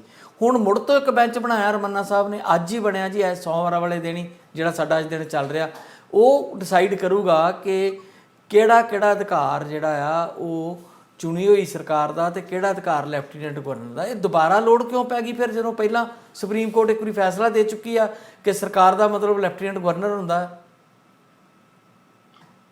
ਆਹੋ, ਦੇਖੋ ਗੱਲ ਇਹ ਆ ਵੀ ਵੈਸੇ ਤਾਂ ਸੰਵਿਧਾਨ ਜਿਹੜਾ ਆ ਉਹਦੇ ਮੁਤਾਬਕ ਦਿੱਲੀ ਸਰਕਾਰ ਦੇ ਜਿਹੜੇ ਅਧਿਕਾਰ ਆ ਉਹਦੇ 'ਚ ਬੜਾ ਸਪਸ਼ਟ ਹੈ। ਉਹਨਾਂ ਅਧਿਕਾਰਾਂ ਦੇ ਵਿੱਚ ਹੀ ਜਿਹੜਾ ਉਹ ਸਾਰੀਆਂ ਚੀਜ਼ਾਂ ਉਸ ਚੌਕਠੇ ਦੇ ਵਿੱਚ ਇਹ ਕੰਮ ਹੋਣਾ, ਤੇ ਉਹਦੀ ਰੌਸ਼ਨੀ ਦੇ ਵਿੱਚ ਹੀ ਸੁਪਰੀਮ ਕੋਰਟ ਨੇ ਪਹਿਲਾਂ ਉਦੋਂ ਏਦਾਂ ਕਿਹਾ ਹੋਏਗਾ। ਹੁਣ ਜੇ ਬੈਂਚ ਫੇਰ ਤੋਂ ਬਣਿਆ, ਹੋ ਸਕਦਾ, ਮੇਰੀ ਜਾਣਕਾਰੀ 'ਚ ਨਹੀਂ ਹੈ, ਹੋ ਸਕਦਾ ਇੱਕ ਵਾਰੀ ਫੇਰ ਰੀਪਟੀਸ਼ਨ ਹੋਵੇ ਜਾਂ ਪਟੀਸ਼ਨ ਪਾਈ ਹੋਵੇ ਆਮ ਆਦਮੀ ਪਾਰਟੀ ਦੇ ਕਿਸੇ ਲੀਡਰ ਨੇ ਜਾਂ ਵਰਕਰ ਨੇ ਜਾਂ ਸਰਕਾਰ ਵੱਲੋਂ ਵੀ ਫੇਰ ਤੋਂ ਇਹ ਗੱਲ ਰੱਖੀ ਗਈ ਹੋਵੇ ਕਿ ਸਾਡੇ ਅਧਿਕਾਰ ਖੇਤਰ ਜਿਹੜੇ ਆ ਉਹਨਾਂ ਨੂੰ ਹੋਰ ਜ਼ਿਆਦਾ ਸਪਸ਼ਟ ਤਰੀਕੇ ਦੇ ਨਾਲ ਦੱਸਿਆ ਜਾਏ ਵੀ ਕਿਹੜਾ ਅਧਿਕਾਰ ਕਿੰਨਾ ਹੈ। ਸੋ ਨਵੀਂ ਬੈਂਚ ਬਣੀ ਹੈ, ਦੇਖਦੇ ਆ ਉਹਦੇ ਤੇ ਕਿਸ ਕਿਸਮ ਦੀ ਕਾਰਵਾਈ ਹੁੰਦੀ ਹੈ, ਪਰ ਕੁਝ ਵੀ ਨਿਕਲਣਾ ਨਹੀਂ ਹੈ ਇਹਦੇ 'ਚ। ਮੈਨੂੰ ਨਹੀਂ ਲੱਗਦਾ ਕਿ, ਕਿਉਂਕਿ ਜਿਹੜੇ ਅਧਿਕਾਰ ਕੇਂਦਰ ਸਰਕਾਰ ਕੋਲ ਹੈ, ਗ੍ਰਹਿ ਵਿਭਾਗ ਉਹਨਾਂ ਦੇ ਕੋਲ, ਮਤਲਬ ਜਿਹੜਾ ਪੁਲਿਸ ਦਾ ਡਿਪਾਰਟਮੈਂਟ ਹੈ ਜਾਂ ਕੁਝ ਹੋਰ 2-3 ਏਦਾਂ ਦੇ ਖੇਤਰ ਹੈਗੇ ਆ ਜਿੱਥੇ ਸਿੱਧੇ ਤੌਰ ਦੇ ਉੱਤੇ ਕੇਂਦਰ ਸਰਕਾਰ ਹੀ ਜਿਹੜੇ ਆ ਉਹ ਰਾਜਪਾਲ ਦੇ ਰਾਹੀਂ ਜਿਹੜੇ ਉੱਥੇ ਕੇਂਦਰ ਸਰਕਾਰ ਹੀ ਜਿਹੜੀ ਉਹਦੇ 'ਚ ਉਹਦੇ ਕੋਲ ਤਾਕਤ ਹੈਗੀ ਹੈ। ਤੇ ਈਵਨ ਤੁਸੀਂ ਕੋਈ ਪਾਲਿਸੀ ਵੀ ਬਣਾ ਲੈਂਦੇ ਜਿੱਦਾਂ ਐਕਸਾਈਜ਼ ਪਾਲਿਸੀ ਦਾ ਮਾਮਲਾ ਵੀ ਹੈਗਾ, ਉਹਨੂੰ ਵੀ ਜਿਹੜਾ ਅਧਿਕਾਰ ਬਣ ਜਾਂਦਾ ਰੱਦ ਕਰਨ ਦਾ, ਜਿਹੜਾ ਜਿਹੜੇ ਉਪ ਰਾਜਪਾਲ ਹੈ, ਇਹੀ ਕੁਝ ਇੱਥੇ ਹੋਇਆ। ਤੇ ਇਸ ਕਰਕੇ ਫੇਰ ਤੋਂ ਸ਼ਾਇਦ ਹੋ ਸਕਦਾ ਕਿਸੇ ਪਟੀਸ਼ਨ ਦੇ ਉੱਤੇ ਰਮੰਨਾ ਸਾਹਿਬ ਨੇ ਫਿਰ ਤੋਂ ਜਿਹੜੀ ਇਹ ਬਣਾਈ ਹੈ, ਬੈਂਚ ਬਣਾਈ ਹੈ, ਦੇਖਦੇ ਆ ਇਹਦੇ ਚ ਕੋਈ ਵੱਖਰਾ ਕੋਈ ਇੱਕ ਅੱਧੀ ਚੀਜ਼ ਹੋ ਸਕਦਾ ਉੱਪਰ ਹੇਠ ਹੋ ਜਵੇ, ਪਰ ਓਵਰਆਲ ਸੰਵਿਧਾਨ ਦੇ ਮੁਤਾਬਕ ਦਿੱਲੀ ਕਿਉਂਕਿ ਪੂਰਨ ਰਾਜ ਨਹੀਂ ਹੈ, ਤੇ ਇਸ ਕਰਕੇ ਜਿਹੜਾ ਜਿੰਨਾ ਅਧਿਕਾਰ ਹੈ ਜਿਹੜਾ ਅਧੂਰਾ ਰਾਜ ਹੋਣ ਕਰਕੇ ਜਿਹੜਾ ਦਿੱਲੀ ਦੀ ਚੁਣੀ ਹੋਈ ਸਰਕਾਰ ਦੇ ਕੋਲ ਉਹੀ ਅਧਿਕਾਰ ਰਹਿਣਗੇ। ਥੋੜਾ ਬਹੁਤ ਕੋਈ ਫਰਕ ਹੈ, ਇੱਕ ਅੱਧਾ ਕੋਈ ਨੁਕਤਾ ਹੋ ਸਕਦਾ ਜਿਹਦੇ ਤੇ ਰੀਥਿੰਕ ਹੋ ਸਕਦਾ ਹੋਵੇ ਜੀ। ਦਸਾਂਝ ਸਾਹਿਬ, ਕਿਸਾਨ ਫਿਰ ਇੱਕ ਵਾਰੀ ਸਰਗਰਮ ਨੇ। ਅਜੇ ਕੱਲ 2 ਦਿਨ ਪਹਿਲਾਂ ਹੀ ਉਹਨਾਂ ਨੇ ਲਖੀਮਪੁਰ ਖੀਰੀ ਦੇ ਵਿੱਚ ਇੱਕ ਵੱਡਾ ਪ੍ਰਦਰਸ਼ਨ ਕੀਤਾ ਸੀ, ਜਿੱਥੇ ਪੰਜਾਬ ਤੋਂ ਵੀ ਹਜ਼ਾਰਾਂ ਦੀ ਗਿਣਤੀ 'ਚ ਕਿਸਾਨ ਪਹੁੰਚੇ ਸੀਗੇ। ਤੇ ਕਿਸਾਨ ਜਥੇਬੰਦੀਆਂ ਦੇ ਆਗੂ ਕਹਿੰਦੇ ਸੀ ਸਾਨੂੰ ਵੀ ਇੰਨੀ ਉਮੀਦ ਨਹੀਂ ਸੀ। ਇਹਦਾ ਮਤਲਬ ਜਜ਼ਬਾ ਅਜੇ ਬਰਕਰਾਰ ਹੈ। ਤੇ ਦੂਜੇ ਪਾਸੇ ਜੰਤਰ ਮੰਤਰ ਤੇ ਜਾਣ ਲਈ ਉਹੀ ਗਲਤੀਆਂ ਸਰਕਾਰ ਨੇ ਫਿਰ ਦੁਹਰਾਈਆਂ। ਟਿਕਰੀ ਬਾਰਡਰ ਤੇ ਲੰਬੀਆਂ ਲਾਈਨਾਂ ਲੱਗ ਗਈਆਂ, ਲੋਕਾਂ ਨੂੰ ਰੋਕਿਆ ਗਿਆ ਤੇ ਕੋਈ 5000 ਕਿਸਾਨ ਹੀ ਜੰਤਰ ਮੰਤਰ ਤੇ ਪਹੁੰਚ ਸਕਿਆ। ਸਰਕਾਰ ਕਹਿੰਦੀ ਅਸੀਂ ਤਾਂ ਕਿਸੇ ਨੂੰ ਰੋਕਿਆ ਨਹੀਂ, ਕਿਸਾਨ ਕਹਿੰਦੇ ਜਿੰਨੇ ਆਏ ਉਸ ਤੋਂ ਵੱਧ ਤੇ ਰਾਹਾਂ 'ਚ ਹੀ ਰੁਕੇ ਪਏ ਆ। ਤੇ ਇਹ ਦੁਬਾਰਾ ਟਕਰਾਅ ਵਾਲੀ ਸਥਿਤੀ ਬਣ ਰਹੀ ਆ। ਕਿਸਾਨ ਆਗੂਆਂ ਦਾ ਕਹਿਣਾ ਕਿ ਸਰਕਾਰ ਲੋਕਾਂ ਨੂੰ ਹਨੇਰੇ 'ਚ ਰੱਖ ਰਹੀ ਆ, ਝੂਠ ਬੋਲ ਰਹੀ ਆ ਕਿ ਕਿਸਾਨ ਜਿਹੜੇ ਆ ਉਹ ਆਪਣੇ ਮੈਂਬਰ ਨਹੀਂ ਦਿੰਦੇ ਕਮੇਟੀ ਵਾਸਤੇ, ਜਦੋਂ ਕਿਸਾਨਾਂ ਨੇ ਮੁੱਢੋਂ ਹੀ ਉਹ ਕਮੇਟੀ ਨੂੰ ਖਾਰਜ ਕੀਤਾ ਹੋਇਆ। ਤੇ ਦੂਜੇ ਪਾਸੇ ਉਹ ਕਮੇਟੀ ਮੀਟਿੰਗਾਂ ਕਰਕੇ ਨਵੀਆਂ ਅੱਗੇ ਸਬ ਕਮੇਟੀਆਂ ਬਣਾਈ ਜਾ ਰਹੀ ਆ। 4 ਸਬ ਕਮੇਟੀਆਂ ਉਹਨਾਂ ਬਣਾ ਦਿੱਤੀਆਂ ਕਿ ਉਹ ਵੱਖਰੇ ਵੱਖਰੇ ਜਿਹੜੇ ਵਿਸ਼ੇ ਆ ਉਹਨਾਂ ਨੂੰ ਤੈਅ ਕਰਨਗੀਆਂ। ਤੇ ਟਕੈਤ ਸਾਹਿਬ ਜਾਂ ਹੋਰ ਲੀਡਰ ਤੇ ਕਹਿੰਦੇ ਆ ਕਿ ਆਪਣੇ ਜਿਹੜੇ ਉਹਨਾਂ ਦੇ ਕਾਰਪੋਰੇਟ ਦੇ ਮਿੱਤਰ ਆ ਉਹਨਾਂ ਦੇ ਪ੍ਰੈਸ਼ਰ ਥੱਲੇ ਹੀ MSP ਬਾਰੇ ਸਰਕਾਰ ਜਿਹੜੀ ਆ ਉਹ ਲੋਕਾਂ ਨੂੰ ਬੁੱਧੂ ਬਣਾਈ ਜਾ ਰਹੀ ਆ। ਕੀ ਲੱਗਦਾ ਟਕਰਾਅ ਵਧੂਗਾ? ਜਿਹੜੀਆਂ ਮੰਗਾਂ ਅਜੇ ਲਟਕੀਆਂ ਹੋਈਆਂ ਨੇ, ਉਹ ਮਿਸ਼ਰਾ ਨੂੰ ਗੱਦੀਆਂ ਲਾਉਣਾ, ਉਹਦੇ ਮੁੰਡੇ ਨੂੰ ਸਜ਼ਾ ਦਿਵਾਉਣਾ, ਤੇ MSP ਦਾ ਮੁੱਦਾ ਸੀਗਾ, ਹੋਰ ਮੁੱਦੇ ਸੀਗੇ ਜਿੱਤੇ ਐਗਰੀਮੈਂਟ ਲਿਖਤੀ ਹੋਏ ਸੀਗੇ। ਕਿਸਾਨ ਕਹਿੰਦੇ ਸੀ ਲਿਖਤੀ ਦਿਓ ਫੇਰ ਜਾਵਾਂਗੇ, ਤੇ ਉਹ ਲਿਖਤੀ ਤੋਂ ਵੀ ਸਰਕਾਰਾਂ ਮੁੱਕਰ ਜਾਂਦੀਆਂ। ਤਾਂ ਫਿਰ ਕਾਹਦੀ ਡੈਮੋਕ੍ਰੇਸੀ? ਅਸੀਂ ਕਹਿੰਦੇ ਹਾਂ ਕਿ ਇੰਨਾ ਔਖਾ ਨਹੀਂ, ਸੌਖਾ ਨਹੀਂ ਹੈ ਕੰਮ ਕਰਨੇ ਸਰਕਾਰ ਵਾਸਤੇ। ਤਾਂ ਮੈਨੂੰ ਲੱਗਦਾ ਸਭ ਕੁਝ ਸਿਖਾਲਾ ਹੈ, ਜੋ ਮਰਜ਼ੀ ਕਹਿ ਲੈਣ। ਝੂਠ ਬੋਲੀ ਗਏ ਲਗਾਤਾਰ, ਕਾਲਾ ਕੀ ਆ ਫਿਰ ਉਹ ਵਾਪਸ ਲੈ ਲਏ, ਤੇ ਹੁਣ ਲਗਾਤਾਰ ਕਹੀ ਜਾ ਰਹੇ ਆ। ਉਹੀ ਲੋਕ, ਉਹੀ ਸੰਜੇ ਅਗਰਵਾਲ ਜਿਹੜਾ ਸਕੱਤਰ, ਜਿਹਨੂੰ ਕੋਈ ਜਵਾਬ ਨਹੀਂ ਸੀ ਆਉਂਦਾ ਕਿਸਾਨਾਂ ਸਾਹਮਣੇ, ਉਹੋ ਹੀ ਇਹਦਾ ਮੁਖੀ ਬਣਾ ਕੇ ਬਿਠਾਤਾ। ਤੇ ਕਿਸਾਨ ਇਹਨੂੰ ਕਿੱਦਾਂ ਮੰਨਣਗੇ? ਫਿਰ ਟਕਰਾਅ ਨਹੀਂ ਬਣੂਗਾ। ਕਿਸਾਨ ਤਾਂ ਨਹੀਂ ਪ੍ਰਵਾਨ ਕਰ ਰਹੇ। ਕਿਸਾਨਾਂ ਨੇ ਤਾਂ ਕੱਲ ਵੀ ਜਿਹੜਾ ਇਹਨੂੰ ਸਾਫ਼ ਤੌਰ ਤੇ ਕਹਿ ਦਿੱਤਾ ਕਿ MSP ਦੀ ਇਹ ਕਮੇਟੀ ਸਾਨੂੰ ਮਨਜ਼ੂਰ ਨਹੀਂ ਹੈ। ਸਭ ਕਮੇਟੀਆਂ ਕਾਹਦੇ ਲਈ ਬਣਾਈ ਜਾਂਦੇ ਆ? ਸਭ ਤਾਂ ਆਪ ਨਹੀਂ ਪਤਾ ਕਿ ਉਸ ਕਿਸਾਨ ਤਾਂ ਉਹਦੇ ਚੋਂ ਗੈਰ ਹਾਜ਼ਰ ਰਹੇ ਉਸ ਕਮੇਟੀ ਦੇ ਵਿੱਚੋਂ, ਕਿਸਾਨ ਤਾਂ ਉਹਨੂੰ ਰੱਦ ਹੀ ਕਰ ਚੁੱਕੇ ਆ।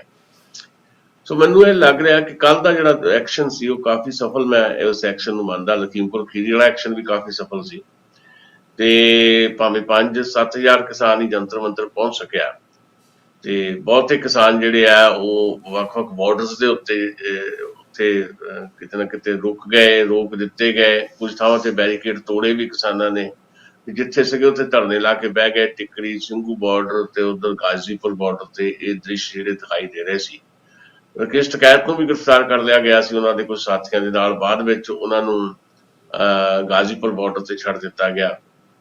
ਸੋ ਕੱਲ ਵਾਲਾ ਜਿਹੜਾ ਐਕਸ਼ਨ ਹੈ ਉਹਦੇ ਚੋਂ ਇਹ ਜ਼ਰੂਰ ਸਾਫ਼ ਤੌਰ ਤੇ ਨਿਕਲ ਰਿਹਾ ਹੈ ਕਿ ਸਰਕਾਰ ਨੇ ਜਿਹੜੀਆਂ ਮੰਗਾਂ ਮੰਨੀਆਂ ਹੋਈਆਂ, ਜੇ ਉਹਨਾਂ ਨੂੰ ਉਹ ਲਾਗੂ ਨਹੀਂ ਕਰਦੀ ਸਰਕਾਰ, ਤੇ ਸਹੀ ਤਰੀਕੇ ਦੇ ਨਾਲ MSP ਤੇ ਗਰੰਟੀ ਦਾ ਕਾਨੂੰਨ ਨਹੀਂ ਬਣਦਾ, ਤੇ ਬਾਕੀ ਜਿਹੜੀਆਂ ਮੰਗਾਂ ਵੀ ਹੈਗੀਆਂ ਜਿਹਦਾ ਜ਼ਿਕਰ ਤੁਸੀਂ ਵੀ ਕੀਤਾ ਲਖੀਮਪੁਰ ਖੀਰੀ ਦੇ ਹਵਾਲੇ ਦੇ ਨਾਲ, ਉਹ ਮੰਗਾਂ ਵੀ, ਤੇ ਕੁਝ ਹੋਰ ਜਿੱਦਾਂ ਬਿਜਲੀ ਸੋਧ ਕਾਨੂੰਨ ਦਾ ਮਾਮਲਾ ਵੀ ਹੈ, ਇਹਦੇ ਤੇ ਜੇ ਸਰਕਾਰ ਵੱਲੋਂ ਕਿਸੇ ਕਿਸਮ ਦਾ ਪੋਜ਼ਿਟਿਵ ਰਵੱਈਆ ਨਾ ਅਖਤਿਆਰ ਕੀਤਾ ਗਿਆ ਤਾਂ ਪੂਰੀ ਸੰਭਾਵਨਾ ਹੈ ਵੀ 2024 ਤੋਂ ਪਹਿਲਾਂ 2023 ਦੇ ਸ਼ੁਰੂ ਦੇ ਵਿੱਚ ਜਾਂ ਉਹਦੇ ਅੱਧ 'ਚ ਅਸੀਂ ਦੇਖਾਂਗੇ ਵੀ ਦੇਸ਼ ਪੱਧਰ ਦੇ ਉੱਤੇ ਜਿਹੜਾ ਇਹ ਅੰਦੋਲਨ ਹੈ ਉਹ ਫੇਰ ਤੋਂ ਕਿਸੇ ਵੱਖਰੇ ਰੂਪ ਦੇ ਵਿੱਚ ਸਾਡੇ ਸਾਹਮਣੇ ਆ ਸਕਦਾ। ਹੁਣ ਤਾਂ ਇੱਕ ਦਿਨ ਵਾਸਤੇ ਗਏ ਸੀ ਕਿਸਾਨਾਂ ਨੇ ਕਿਹਾ ਸੀ ਵੀ ਇੱਕ ਦਿਨ ਵਾਸਤੇ ਜੰਤਰ ਮੰਤਰ ਤੇ ਜਾ ਰਹੇ, ਸਵੇਰੇ ਜਾਣਾ, ਸ਼ਾਮ ਨੂੰ ਮੁੜੇ ਆਉਣਾ। ਸਰਕਾਰ ਦਾ ਐਟੀਟਿਊਡ ਉਹੀ ਪੁਰਾਣਾ ਰਹਿਣਾ ਇਹ ਦਰਸਾਉਂਦਾ ਹੈ ਕਿ ਸਰਕਾਰ ਗਲਤੀਆਂ ਦਰ ਗਲਤੀਆਂ ਕਰ ਰਹੀ ਹੈ। ਇੱਕ ਦਿਨ ਵਾਸਤੇ ਕਿਸਾਨ ਗਏ, ਜੇ 5000 ਗਏ ਆ ਤੇ ਬਾਕੀ ਜਿਹੜੇ ਬਾਰਡਰਸ ਦੇ ਉੱਤੇ ਰੋਕ ਲਏ ਗਏ, ਜੋ ਵੀ ਚੱਲ ਜਾਂਦੇ ਤੇ 10000 ਹੋ ਜਾਂਦੇ, 15000 ਹੋ ਜਾਂਦੇ, 20000 ਹੋ ਜਾਂਦੇ, 50000 ਹੋ ਜਾਂਦੇ। ਆਖਰਕਾਰ ਤਾਂ ਉਹਨਾਂ ਨੇ ਸ਼ਾਮ ਨੂੰ ਮੁੜਨਾ ਸੀ ਨਾ, ਅਮਨਪੂਰਵਕ ਹੀ ਜਾ ਰਹੇ ਸੀ ਨਾ, ਕਿਸੇ ਨੂੰ ਕੋਈ ਤੰਗ ਨਹੀਂ ਸੀ ਕਰ ਰਹੇ, ਪਰੇਸ਼ਾਨ ਨਹੀਂ ਸੀ ਕਰ ਰਹੇ, ਕੋਈ ਉਹਨਾਂ ਨੇ ਜਿਹੜਾ ਟਰਾਂਸਪੋਰਟੇਸ਼ਨ ਦੇ ਵਿੱਚ ਕੋਈ ਕਿਸੇ ਕਿਸਮ ਦੀ ਦਿੱਕਤ ਨਹੀਂ ਖੜੀ ਕੀਤੀ। ਅਮਨ ਅਮਾਨ ਨਾਲ ਜਾ ਰਹੇ ਆ, ਤੁਸੀਂ ਜਾਣਬੁੱਝ ਕੇ ਟਰਬਲ ਕ੍ਰੀਏਟ ਕਰ ਦਿੰਦੇ ਹੋ ਤਾਂ ਫਿਰ ਗੁੱਸਾ ਵੀ ਤਾਂ ਲਾਜ਼ਮੀ ਤੌਰ ਤੇ ਵੱਧਦਾ ਹੈ। ਸੋ ਮੈਂ ਸਮਝਦਾ ਹੈ ਕਿ ਜੇ ਕਿਸਾਨਾਂ ਦੇ ਨਾਲ ਜਿਹੜੀ ਪਹਿਲਾਂ ਸਿੰਘੂ ਬਾਰਡਰ ਤੋਂ ਜਾਂ ਬਾਕੀ ਬਾਰਡਰਸ ਤੋਂ ਜਦੋਂ ਅੰਦੋਲਨ ਜਿਹੜਾ ਪੋਸਟਪੋਨ ਹੋਇਆ, ਕਿਸਾਨਾਂ ਨਾਲ ਜਿਹੜੇ ਐਗਰੀਮੈਂਟਸ ਕੀਤੇ ਗਏ ਆ ਉਹਨਾਂ ਤੇ ਸਰਕਾਰ ਨੂੰ ਪੂਰੇ ਉਤਰਨਾ ਪਏਗਾ। ਜੇ ਉਹ ਨਹੀਂ ਉਤਰਦੇ ਪੂਰਾ ਤਾਂ ਫਿਰ ਲਾਜ਼ਮੀ ਹੈ ਕਿ ਇੱਕ ਨਵਾਂ ਜਿਹੜਾ ਅੰਦੋਲਨ ਅਸੀਂ ਫਿਰ ਤੋਂ ਦੇਖਾਂਗੇ। ਉਹਦਾ ਰੂਪ ਕੋਈ ਵੀ ਹੋ ਸਕਦਾ ਹੈ। ਹੋ ਸਕਦਾ ਹੈ ਕਿ ਸਿੰਘੂ ਬਾਰਡਰ ਜਿਹੜਾ ਆ ਉਹ ਹਰ ਸੂਬੇ ਦੀ ਰਾਜਧਾਨੀ ਬਣ ਜਾਏ। ਇਹ ਤਾਂ ਹੁਣ ਇਹਨਾਂ ਤੇ ਮੁਨਸਰ ਕਰਦਾ ਕਿਸਾਨ ਜਥੇਬੰਦੀਆਂ ਤੇ SKM ਦੇ ਉੱਤੇ ਵੀ ਉਹ ਨਵਾਂ ਐਕਸ਼ਨ ਪਲਾਨ ਕੀ ਕਰਦੇ ਆ। ਸਾਨੂੰ ਨਹੀਂ ਪਤਾ ਉਹਨਾਂ ਨੇ ਕਿਹੜਾ ਐਕਸ਼ਨ ਪਲਾਨ ਕਰਨਾ, ਕਿਉਂਕਿ ਇਹ ਜ਼ਰੂਰੀ ਨਹੀਂ ਹੈ ਕਿ ਮੁੜ ਕੇ ਅਸੀਂ ਉਹੀ ਦ੍ਰਿਸ਼ ਦੇਖੀਏ ਸਿੰਘੂ ਬਾਰਡਰ ਜਾਂ ਟਿੱਕਰੀ ਬਾਰਡਰ ਤੇ ਜਾਂ ਗਾਜ਼ੀਪੁਰ ਬਾਰਡਰ ਤੇ। ਕੋਈ ਬਦਲੇ ਹੋਏ ਰੂਪ ਦੇ ਵਿੱਚ ਅੰਦੋਲਨ ਇਹ ਹੋ ਸਕਦਾ ਸਾਰੇ ਦੇਸ਼ ਪੱਧਰ ਦੇ ਉੱਤੇ। 471 ਕਿਸਾਨ ਜਥੇਬੰਦੀਆਂ ਜਿਹੜੀਆਂ ਆ ਫਿਰ ਤੋਂ ਇਹਦੇ ਤੇ ਜ਼ਰੂਰ ਕੋਈ ਨਵਾਂ ਫੈਸਲਾ ਕਰਨਗੀਆਂ ਤੇ 2024 ਨੂੰ ਵੀ ਲਾਜ਼ਮੀ ਤੌਰ ਤੇ ਦੇਖਿਆ ਜਾਏਗਾ, ਕਿਉਂਕਿ 2024 ਨਰਿੰਦਰ ਮੋਦੀ ਅਮਿਤ ਸ਼ਾਹ ਵਾਸਤੇ ਬਹੁਤ ਅਹਿਮ ਹੈ। ਇੰਨਾ ਅਹਿਮ ਹੈ ਕਿ ਉਹਨਾਂ ਨੇ ਪਾਰਲੀਮਾਨੀ ਬੋਰਡ ਵੀ ਜਿਹੜਾ ਬਣਾਇਆ ਉਹਦੇ ਚ ਉਹ ਲੋਕ ਬਾਹਰ ਕੱਢਤੇ ਜਿਨ੍ਹਾਂ ਤੋਂ ਮਾੜਾ ਮੋਟਾ ਵੀ ਉਹਨਾਂ ਨੂੰ ਖਤਰਾ ਮਹਿਸੂਸ ਹੁੰਦਾ ਸੀ। ਤੇ ਫਿਰ ਜਿਹੜਾ ਜਨਤਕ ਵਿਰੋਧ ਹੋਣਾ 2024 ਤੋਂ ਪਹਿਲਾਂ, ਉਸ ਵਿਰੋਧ ਨੂੰ ਠੱਲਣ ਵਾਸਤੇ ਉਹਨਾਂ ਦੇ ਕੋਲ ਕਿਹੜਾ ਫਾਰਮੂਲਾ ਹੈ। ਜੇ ਇਸੇ ਤਰੀਕੇ ਦੇ ਨਾਲ ਉਹਨਾਂ ਨੇ ਚੱਲਣਾ, ਜਿਹੜਾ ਤਰੀਕਾ ਸਿੰਘੂ ਬਾਰਡਰ ਜਾਂ ਬਾਰਡਰਸ ਦੇ ਉੱਤੇ ਜਿਹੜਾ ਪਿਛਲਾ ਅੰਦੋਲਨ ਸੀ ਉਸ ਤੋਂ ਪਹਿਲਾਂ ਜਿਹੜਾ ਤਰੀਕਾ ਅਪਣਾਇਆ ਸਰਕਾਰ ਨੇ ਆਪਣੀਆਂ ਪੁਲਿਸ ਫੋਰਸਿਸ ਰਾਹੀਂ, ਜੇ ਉਹੀ ਤਰੀਕਾ ਹੁਣ ਵੀ ਵਰਤਣਾ ਹੈ ਤਾਂ ਲਾਜ਼ਮੀ ਹੈ ਕਿ ਸਰਕਾਰ ਵਾਸਤੇ ਮੁਸ਼ਕਲ ਸਥਿਤੀ 2024 ਤੋਂ ਪਹਿਲਾਂ ਬਣੇ। ਜੀ ਦਸਾਂਝ ਸਾਹਿਬ, ਸਰਕਾਰ ਜਿਹੜਾ ਲਿਖਤੀ ਆਪਾਂ ਜਦੋਂ ਕਹਿੰਦੇ ਆ ਕਿਸਾਨਾਂ ਨੇ 2 ਦਿਨ ਧਰਨਾ ਨਹੀਂ ਸੀ ਚੁੱਕਿਆ, ਟਿੱਕਰੀ ਬਾਰਡਰ ਵਾਲਾ ਤੇ ਸਿੰਘੂ ਬਾਰਡਰ ਵਾਲਾ, ਉਹਨਾਂ ਨੇ ਕਿਹਾ ਸੀ ਕਿ ਲਿਖ ਕੇ ਦਿਓ। ਜੇ ਲਿਖ ਕੇ ਵੀ ਮੁੱਕਰ ਜਾਂਦੀ ਆ ਤੇ ਫਿਰ ਕੋਈ ਹੋਰ ਰਾਹ ਨਹੀਂਗਾ, ਖਾਲੀ ਹਰ ਵਾਰੀ ਸੜਕਾਂ ਤੇ ਉਤਰਨਾ ਪਿਆ ਕਰੂਗਾ। ਉਹ ਲਿਖਤ ਦਾ ਮਤਲਬ ਕੀ ਆ? ਜਦੋਂ ਆਪਾਂ ਕਹਿ ਦਿੰਦੇ ਆ ਕਿ ਕੋਈ ਭਾਵੇਂ ਕੋਰੇ ਕਾਗਜ਼ ਤੇ 2 ਅੱਖਰ ਲਿਖੇ ਹੋਣ, ਉਹਦੀ ਕੋਈ ਕਾਨੂੰਨੀ ਮਾਨਤਾ ਹੁੰਦੀ ਆ। ਤੇ ਫਿਰ ਆਪਾਂ ਕਦੀ ਵੀ ਨਹੀਂ ਇਹ ਸੋਚਦੇ ਵੀ ਸਰਕਾਰ ਨੂੰ ਕਟਹਿਰੇ 'ਚ ਇੱਦਾਂ ਵੀ ਖੜਾ ਨਹੀਂ ਕੀਤਾ ਜਾ ਸਕਦਾ ਵੀ ਭਾਈ ਤੁਸੀਂ ਅੰਦੋਲਨ ਦੀ ਤਿਆਰੀ ਕਰਦੇ ਰਹੋ, ਨਾਲ ਦੀ ਨਾਲ ਕੋਈ ਕਾਨੂੰਨੀ ਦਾਅ ਪੇਚ ਇਹਨਾਂ ਦੇ ਵਕੀਲ ਜਾਂ ਇਹਨਾਂ ਦੇ ਕਿਸਾਨਾਂ ਦੇ ਆਗੂਆਂ ਦੇ ਵੀ ਤੇ ਬਹੁਤ ਸਾਰੇ ਐਕਸਪਰਟ ਹੈ ਨਾ ਵੱਖ-ਵੱਖ ਫੀਲਡ ਦੇ, ਜਿਹੜੇ ਇਹਨਾਂ ਨੂੰ ਰਾਏ ਦੇ ਸਕਦੇ ਆ। ਉਹ ਜ਼ਰੂਰੀ ਆ ਕਿਸਾਨਾਂ ਨੇ ਰਾਏ ਲਈ ਹੋਊਗੀ। ਤੇ ਆਪਾਂ ਨੂੰ ਇਹ ਵੀ ਯਾਦ ਆ ਕਿ ਜਿਹੜੀਆਂ ਪਹਿਲੀਆਂ ਹੀ 2-3 ਮੀਟਿੰਗਾਂ ਹੋਈਆਂ ਸੀ, ਉਹਦੇ ਵਿੱਚ ਸਰਕਾਰ ਨੇ ਇਹ ਵੀ ਮੰਨ ਲਿਆ ਸੀ ਕਿ ਅਸੀਂ ਬਿਜਲੀ ਵਾਲਾ ਬਿੱਲ ਤੇ ਲੈ ਕੇ ਹੀ ਨਹੀਂ ਆਉਂਦੇ ਜੀ, ਉਹ ਤੇ ਛੱਡੋ, ਉਹ ਤੇ ਬੜੀ ਦੂਰ ਦੀ ਗੱਲ ਖਤਮ ਹੋ ਗਈ। ਪਰਾਲੀ ਵਾਲਾ ਬਿੱਲ ਉਹ ਵੀ ਉਹਨਾਂ ਕਿਹਾ ਸੀ ਨਹੀਂ ਲੈ ਕੇ ਆਉਂਦੇ। ਤੇ ਸਾਰੇ ਕੁਝ ਵਾਅਦੇ ਕਰਕੇ ਬਿਜਲੀ ਬਿੱਲ ਨੂੰ ਦੁਬਾਰਾ ਲੈ ਆਉਣਾ, ਲਿਖਤੀ ਭਰੋਸੇ ਦੇਣ ਤੋਂ ਬਾਅਦ MSP ਦੀ ਕਮੇਟੀ ਪ੍ਰੋਪਰ ਨਾ ਬਣਾਉਣੀ ਜਿੱਦਾਂ ਮੰਨਿਆ ਗਿਆ ਸੀ। ਤੇ ਇਹਦਾ ਕੋਈ ਕਾਨੂੰਨ ਤੇ ਹੋਊਗਾ ਨਾ ਭਾਰਤ ਵਿੱਚ। ਭਾਰਤ ਫਿਰ ਜੰਗਲ ਰਾਜ ਥੋੜੀ ਆ ਵੀ ਜੋ ਮਰਜ਼ੀ ਮੋਦੀ ਦੇ ਮੂੰਹ ਆਵੇ ਤੇ ਉਹ ਇਦਾਂ ਕਰ ਦੇਵੇ ਤੇ ਅਗਲੇ ਦਿਨ ਮੁੱਕਰ ਜੇ ਜਾਂ ਉਹ ਮੰਨੇ ਹੀ ਨਾ। ਇਹ ਤੇ ਫਿਰ ਬੜੀ ਇੱਕ ਕਿਸਮ ਦਾ, ਜਦੋਂ ਫਿਰ ਆਪਾਂ ਕਹਿ ਦਿੰਦੇ ਹਾਂ ਕਿ ਆਖਰਕਾਰ ਡੈਮੋਕ੍ਰੇਸੀ ਆ, ਫਿਰ ਉਹ ਕਾਹਦੀ ਡੈਮੋਕ੍ਰੇਸੀ ਆ ਜੀ? ਕਿਹੋ ਜਿਹਾ ਪ੍ਰਧਾਨ ਮੰਤਰੀ ਨਾਲ ਵਾਹ ਸਾਡੇ ਮੁਲਕ ਦਾ। ਦੇਖੋ ਇਹ ਬੜਾ ਗੰਭੀਰ ਜਿਹਾ ਮਾਮਲਾ ਹੈ ਵੀ ਇੱਕ ਪਾਸੇ ਐਜੀਟੇਸ਼ਨ ਹੈ, ਦੂਜੇ ਪਾਸੇ ਕਾਨੂੰਨ ਦਾ ਆਪਾਂ ਜ਼ਿਕਰ ਕਰ ਰਹੇ ਹਾਂ। ਮੈਨੂੰ ਲੱਗਦਾ ਕਿ SKM ਨੂੰ ਜਾਂ ਸੰਯੁਕਤ ਕਿਸਾਨ ਮੋਰਚੇ ਨੂੰ ਜਾਂ ਜਿਹੜੇ ਲੜਨ ਵਾਲੇ ਲੋਕ ਹੈ ਉਹਨਾਂ ਨੂੰ ਹੁਣ ਇਹਨਾਂ 2 ਪੱਧਰਾਂ ਦੇ ਉੱਤੇ ਜਿਹੜੀ ਆਪਣੀ ਲੜਾਈ ਵਿਉਂਤਣੀ ਚਾਹੀਦੀ ਹੈ। ਮੇਰੀ ਕਿਸੇ ਨਾਲ ਗੱਲ ਤਾਂ ਨਹੀਂ ਹੋਈ, ਪਰ ਇਹ ਜ਼ਰੂਰੀ ਹੈ ਕਿ ਇਹਨਾਂ ਕੋਲ ਇੱਕ ਲੀਗਲ ਟੀਮ ਵੀ ਹੈ ਤੇ ਬਕਾਇਦਾ ਇਹਦੇ ਤੇ ਤਿਆਰੀ ਕਰਕੇ ਸੁਪਰੀਮ ਕੋਰਟ ਦੇ ਵਿੱਚ ਵੀ ਜਿਹੜਾ ਇੱਕ ਪਾਸੇ ਇਸ ਮਸਲੇ ਨੂੰ ਜਿਹੜਾ ਆ ਉਹ ਚੈਲੰਜ ਕਰਨਾ ਚਾਹੀਦਾ ਹੈ ਤੇ ਜਿਹੜਾ ਜਨਤਕ ਅੰਦੋਲਨ ਹੈ ਉਹ ਵੀ ਆਪਣਾ ਕਰੀ ਰੱਖਣ ਉਹ। ਪਰ ਇਹਨਾਂ ਨੇ ਜ਼ਿਆਦਾ ਜ਼ੋਰ ਜਿਹੜਾ ਹੈ ਜਨਤਕ ਅੰਦੋਲਨ ਤੇ ਪਿਛਲੇ ਸਮੇਂ 'ਚ ਆਪਾਂ ਦਿੱਤਾ। ਸਗੋਂ ਜਦੋਂ ਸੁਪਰੀਮ ਕੋਰਟ 'ਚ ਇੱਕ ਧਿਰ ਚੱਲ ਵੀ ਗਈ ਸੀ ਲਖੋਵਾਲ ਵਾਲੀ ਸ਼ਾਇਦ, ਤੇ ਉਹਨਾਂ ਨੇ SKM 'ਚੋਂ ਬਾਹਰ ਕਰ ਦਿੱਤਾ ਸੀ। ਲਖੋਵਾਲ ਜਦੋਂ ਗਏ ਵੀ ਸੀ ਸਿੰਘੂ ਬਾਰਡਰ ਤੇ ਬੋਲਣ ਤੇ ਉਦੋਂ ਬੋਲਣ ਨਹੀਂ ਸੀ ਦਿੱਤਾ ਗਿਆ, ਸਿਰਫ ਇਸ ਕਰਕੇ ਕਿ ਉਹ ਵੱਖਰੇ ਧਿਰ ਬਣ ਕੇ ਜਿਹੜੀ ਹੈ ਸੁਪਰੀਮ ਕੋਰਟ ਚਲੇ ਗਏ ਸੀ। ਮੈਨੂੰ ਲੱਗਦਾ ਕਿ ਇਸ ਮਾਮਲੇ ਦੇ ਉੱਤੇ ਵੀ ਕਾਨੂੰਨਨ ਲੜਾਈ ਕਿਵੇਂ ਲੜੀ ਜਾ ਸਕਦੀ ਹੈ, ਸ਼ਾਇਦ ਕੋਈ ਸਹਿਮਤੀ ਨਹੀਂ ਬਣ ਪਾ ਰਹੀ ਹੋਏਗੀ। ਕੁਝ ਨੁਕਤਿਆਂ ਦੇ ਉੱਤੇ ਵੱਖਰੇ ਵਿਚਾਰ ਹੋ ਸਕਦੇ ਆ ਵੀ ਹਾਂ ਜੇ ਅਸੀਂ ਅਦਾਲਤ ਰਾਹੀਂ ਵੀ ਜਾਣਾ ਤੇ ਉੱਥੇ ਸ਼ਾਇਦ ਕੁਝ ਨੁਕਤਿਆਂ ਦੇ ਉੱਤੇ ਉਹਨਾਂ ਦੀ ਸਹਿਮਤੀ ਨਹੀਂ ਹੋਏਗੀ, ਜਿਹਦੇ ਕਰਕੇ SKM ਵੱਲੋਂ ਇੱਕ ਧਿਰ ਦੇ ਤੌਰ ਦੇ ਉੱਤੇ ਸੁਪਰੀਮ ਕੋਰਟ ਦੇ ਵਿੱਚ ਅਪਰੋਚ ਨਹੀਂ ਕੀਤੀ ਗਈ। ਕੋਈ ਵੱਖਰੀ ਧਿਰ ਕਰ ਦੇਵੇ, ਕੋਈ ਕਿਸਾਨ ਲੀਡਰ ਕਰ ਦੇਵੇ ਤੇ ਉਹ ਵੱਖਰਾ ਮਾਮਲਾ ਹੋ ਸਕਦਾ ਹੈ। ਪਰ ਹੁਣ ਇਹ ਜ਼ਰੂਰਤ ਹੈ ਇਸ ਵੇਲੇ ਵੀ ਇੱਕ ਤਾਂ ਜਨਤਕ ਤੌਰ ਦੇ ਉੱਤੇ ਤੁਸੀਂ ਜਿੱਦਾਂ ਤੁਹਾਡਾ ਢੰਗ ਤਰੀਕਾ ਹੈਗਾ ਜਾਂ ਤੁਹਾਡਾ ਇੱਕ ਰੀਤ ਹੈਗੀ ਆ ਲੜਨ ਦੀ ਭਿੜਨ ਦੀ, ਤੁਸੀਂ ਲੜੋ। ਪਰ ਇੱਕ ਜਿੱਦਾਂ ਤੁਸੀਂ ਘੱਟੋ ਘੱਟ ਇੱਕ ਪ੍ਰੋਗਰਾਮ ਬਣਾ ਲੈਂਦੇ ਹੋ, ਜੇ 3 ਖੇਤੀ ਕਾਨੂੰਨਾਂ ਦੇ ਖਿਲਾਫ ਇੱਕ ਘੱਟੋ ਘੱਟ ਪ੍ਰੋਗਰਾਮ ਦੇ ਉੱਤੇ ਸਹਿਮਤ ਹੋ ਕੇ 471 ਕਿਸਾਨ ਜਥੇਬੰਦੀਆਂ ਇਕੱਠੀਆਂ ਹੋ ਸਕਦੀਆਂ, ਤਾਂ ਫਿਰ ਘੱਟੋ ਘੱਟ ਮਿਨੀਮਮ ਕੋਈ ਪ੍ਰੋਗਰਾਮ ਬਣਾ ਕੇ ਕਾਨੂੰਨੀ ਨੁਕਤਿਆਂ ਦੇ ਉੱਤੇ ਸਹਿਮਤੀ ਬਣਾ ਕੇ ਜ਼ਰੂਰ ਸੁਪਰੀਮ ਕੋਰਟ 'ਚ ਵੀ ਇਹ ਮਾਮਲਾ ਇੱਕ ਧਿਰ ਦੇ ਤੌਰ ਤੇ ਇਸ ਕੇਂਦਰ ਵੱਲੋਂ ਪਾਏ ਜਾਣ ਦੀ ਜ਼ਰੂਰਤ ਮੈਂ ਮਹਿਸੂਸ ਕਰਦਾ। ਬਾਕੀ ਲੀਡਰਸ਼ਿਪ ਕੀ ਸੋਚਦੀ ਹੈ ਇਹਦੇ ਬਾਰੇ ਅਸੀਂ ਜਾਣਦੇ ਨਹੀਂ। ਲੀਡਰਸ਼ਿਪ ਮੈਨੂੰ ਲੱਗਦਾ ਕਿ ਦਵੰਦ 'ਚ ਆ। ਇੱਕ ਪਾਸੇ ਉਹ ਕਹਿਣਾ ਇਹ ਚਾਹੁੰਦੇ ਆ ਕਿ ਅਸੀਂ ਸੰਵਿਧਾਨ ਨੂੰ ਮੰਨਦੇ ਆ, ਅਸੀਂ ਭਾਰਤ ਦੇ ਨਾਗਰਿਕ ਆ, ਸੰਵਿਧਾਨ ਦੀਆਂ ਹੱਦਾਂ 'ਚ ਰਹਿ ਕੇ ਅਸੀਂ ਅੰਦੋਲਨ ਕਰਨਾ ਸਾਡਾ ਰਾਈਟ ਆ, ਤੇ ਦੂਜੇ ਪਾਸੇ ਉਹ ਕਾਨੂੰਨ ਵਾਲੇ ਪੱਖ ਤੋਂ ਕੋਰਟਾਂ 'ਚ ਜਾਣਾ ਨਹੀਂ ਚਾਹੁੰਦੇ। ਉਹ ਸਮਝਦੇ ਆ ਕਿ ਇਹਦੇ ਨਾਲ ਕੇਸ ਲਟਕ ਜਾਣਗੇ ਜਾਂ ਕੇਸ ਸਾਡੇ ਖਿਲਾਫ ਵੀ ਜਿਹੜੇ ਆ ਉਸ ਫੈਸਲੇ ਆ ਸਕਦੇ ਆ। ਸੋ ਇਹ ਦੂਰੇ ਦਾ ਪੇਜੇ ਲੱਗਦੇ ਆ ਕਿਤੇ ਕਿਸਾਨ ਜਥੇਬੰਦੀਆਂ ਦੇ ਵੀ। ਇੱਕ ਪਾਸੇ ਪ੍ਰੈਸ਼ਰ ਬਣਾਉਣਾ ਚਾਹੁੰਦੇ ਆ, ਕਹਿਣਾ ਵੀ ਚਾਹੁੰਦੇ ਵੀ ਅਸੀਂ ਭਾਰਤ ਦੇ ਨਾਗਰਿਕ ਆ, ਭਾਰਤ ਦੇ ਸੰਵਿਧਾਨ ਨੂੰ ਮੰਨਦੇ ਆ, ਭਾਰਤ ਦੇ ਲਾ ਆਰਡਰ ਦੇ ਵਿੱਚ ਰਹਿ ਕੇ ਹੀ ਸਾਰਾ ਕੁਝ ਕਰ ਰਹੇ ਆ, ਸਾਡੇ ਵੱਲੋਂ ਕੋਈ ਵਧੀਕੀ ਨਹੀਂ, ਸਾਨੂੰ ਜਿੱਥੇ ਰੋਕਿਆ ਸਰਕਾਰ ਹੀ ਗਲਤ ਕਰ ਰਹੀ ਆ, ਸਰਕਾਰ ਨੇ ਹੀ ਕੰਕਰੀਟ ਦੀਆਂ ਵਾਲ ਖੜੀਆਂ ਕੀਤੀਆਂ, ਸਰਕਾਰ ਨੇ ਹੀ ਕਿੱਲ ਠੋਕੇ, ਅਸੀਂ ਤੇ ਪ੍ਰੋਟੈਸਟ ਕਰਨ ਜਾ ਰਹੇ ਸੀਗੇ ਤੇ ਜਿੱਥੇ ਰੋਕਿਆ ਅਸੀਂ ਬਹਿ ਗਏ ਆ। ਦੂਜੇ ਪਾਸੇ ਇਸ ਚੀਜ਼ ਨੂੰ ਸਾਰੀ ਭਾਰਤ ਦੇ ਆਵਾਮ ਨੇ ਵੀ ਪੂਰੀ ਸਪੋਰਟ ਕੀਤਾ ਵੀ ਕਿਸਾਨ ਤੇ ਬਿਲਕੁਲ ਸਹੀ ਨੇ ਆਪਣੀ ਥਾਂ, ਉਹਨਾਂ ਤੇ ਕਾਨੂੰਨ ਦੀ ਉਲੰਘਣਾ ਹੀ ਕੋਈ ਨਹੀਂ ਕੀਤੀ। ਉਲੰਘਣਾ ਤਾਂ ਜੇ ਕੀਤੀ ਹੈ ਤੇ ਸਰਕਾਰ ਨੇ ਕੀਤੀ ਆ। ਸੋ ਦੋ ਤਰ੍ਹਾਂ ਦੀ ਮੈਨੂੰ ਕਿਸਾਨ ਜਥੇਬੰਦੀਆਂ ਦੀ ਵੀ ਪਾਲਿਸੀ ਨਜ਼ਰ ਆਉਂਦੀ ਆ ਕਿ ਕਾਨੂੰਨ ਨੂੰ ਮੰਨਦੇ ਵੀ ਆ, ਭਾਰਤ ਦੇ ਸੰਵਿਧਾਨ 'ਚ ਆਸਥਾ ਵੀ ਆ ਤੇ ਨਹੀਂ ਵੀ ਆ। ਇਸ ਤਰ੍ਹਾਂ ਦੀ ਕੋਈ ਗੱਲ ਚੱਲ ਰਹੀ ਹੈ। ਦੇਖੋ, ਭਾਰਤ ਦੇ ਸੰਵਿਧਾਨ 'ਚ ਆਸਥਾ ਤਾਂ ਹੈ, ਕੋਈ ਰੌਲਾ ਹੀ ਨਹੀਂ।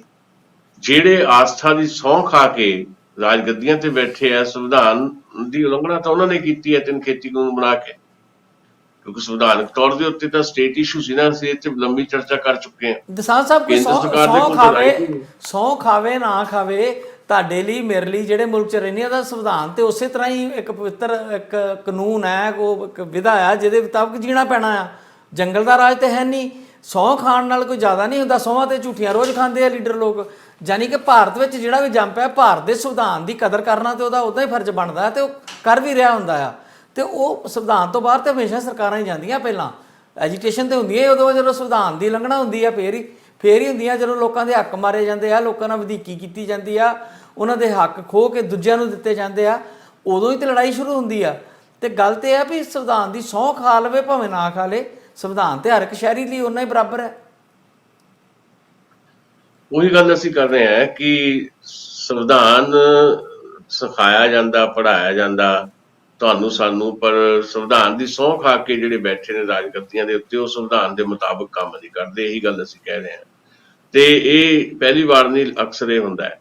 ਦੂਜੀ ਗੱਲ ਹੈ ਕਿ ਜਿਹੜਾ ਅਸੀਂ ਕਿਸਾਨ ਜਥੇਬੰਦੀਆਂ ਦਾ ਜ਼ਿਕਰ ਕਰ ਰਹੇ ਹਾਂ ਜਾਂ ਅਦਾਲਤੀ ਪ੍ਰਕਿਰਿਆ ਦੇ ਮਾਮਲੇ 'ਚ ਗੱਲ ਕਰ ਰਹੇ ਹਾਂ, ਇਹ ਗੱਲ ਠੀਕ ਹੈ ਤੁਹਾਡੀ ਕਿ ਇੱਕ ਮਨ ਦੇ ਵਿੱਚ ਡਰ ਵੀ ਰਹਿੰਦਾ ਹੈ ਕਿ ਮਾਮਲੇ ਵੀ ਲਟਕ ਜਾਣਗੇ ਤੇ ਹੋ ਸਕਦਾ ਕੱਲ ਨੂੰ ਬੈਂਚ ਜਿਹੜਾ ਆਉਂਦਾ ਹੈ ਤੇ ਉਸ ਬੈਂਚ 'ਚ ਜਿਹੜੇ ਜੱਜ ਸਾਹਿਬਾਨ ਜਿਹੜੇ ਬੈਠੇ ਆ, ਉਹਨਾਂ ਦੀ ਸੋਚ ਵੱਖਰੀ ਹੋ ਸਕਦੀ ਹੈ ਤੇ ਕਿਤੇ ਇਹ ਨਾ ਹੋ ਜਾਏ ਵੀ ਫੈਸਲਾ ਉਲਟ ਹੋ ਜਾਏ ਤੇ ਫਿਰ ਸਾਡੇ ਲਈ ਪੂਰੀ ਤਰ੍ਹਾਂ ਬੈਰੀਕੇਡ ਹੀ ਜਿਹੜਾ ਆ ਕੋਈ ਨਾ ਕੋਈ ਬਣ ਜਾਏ।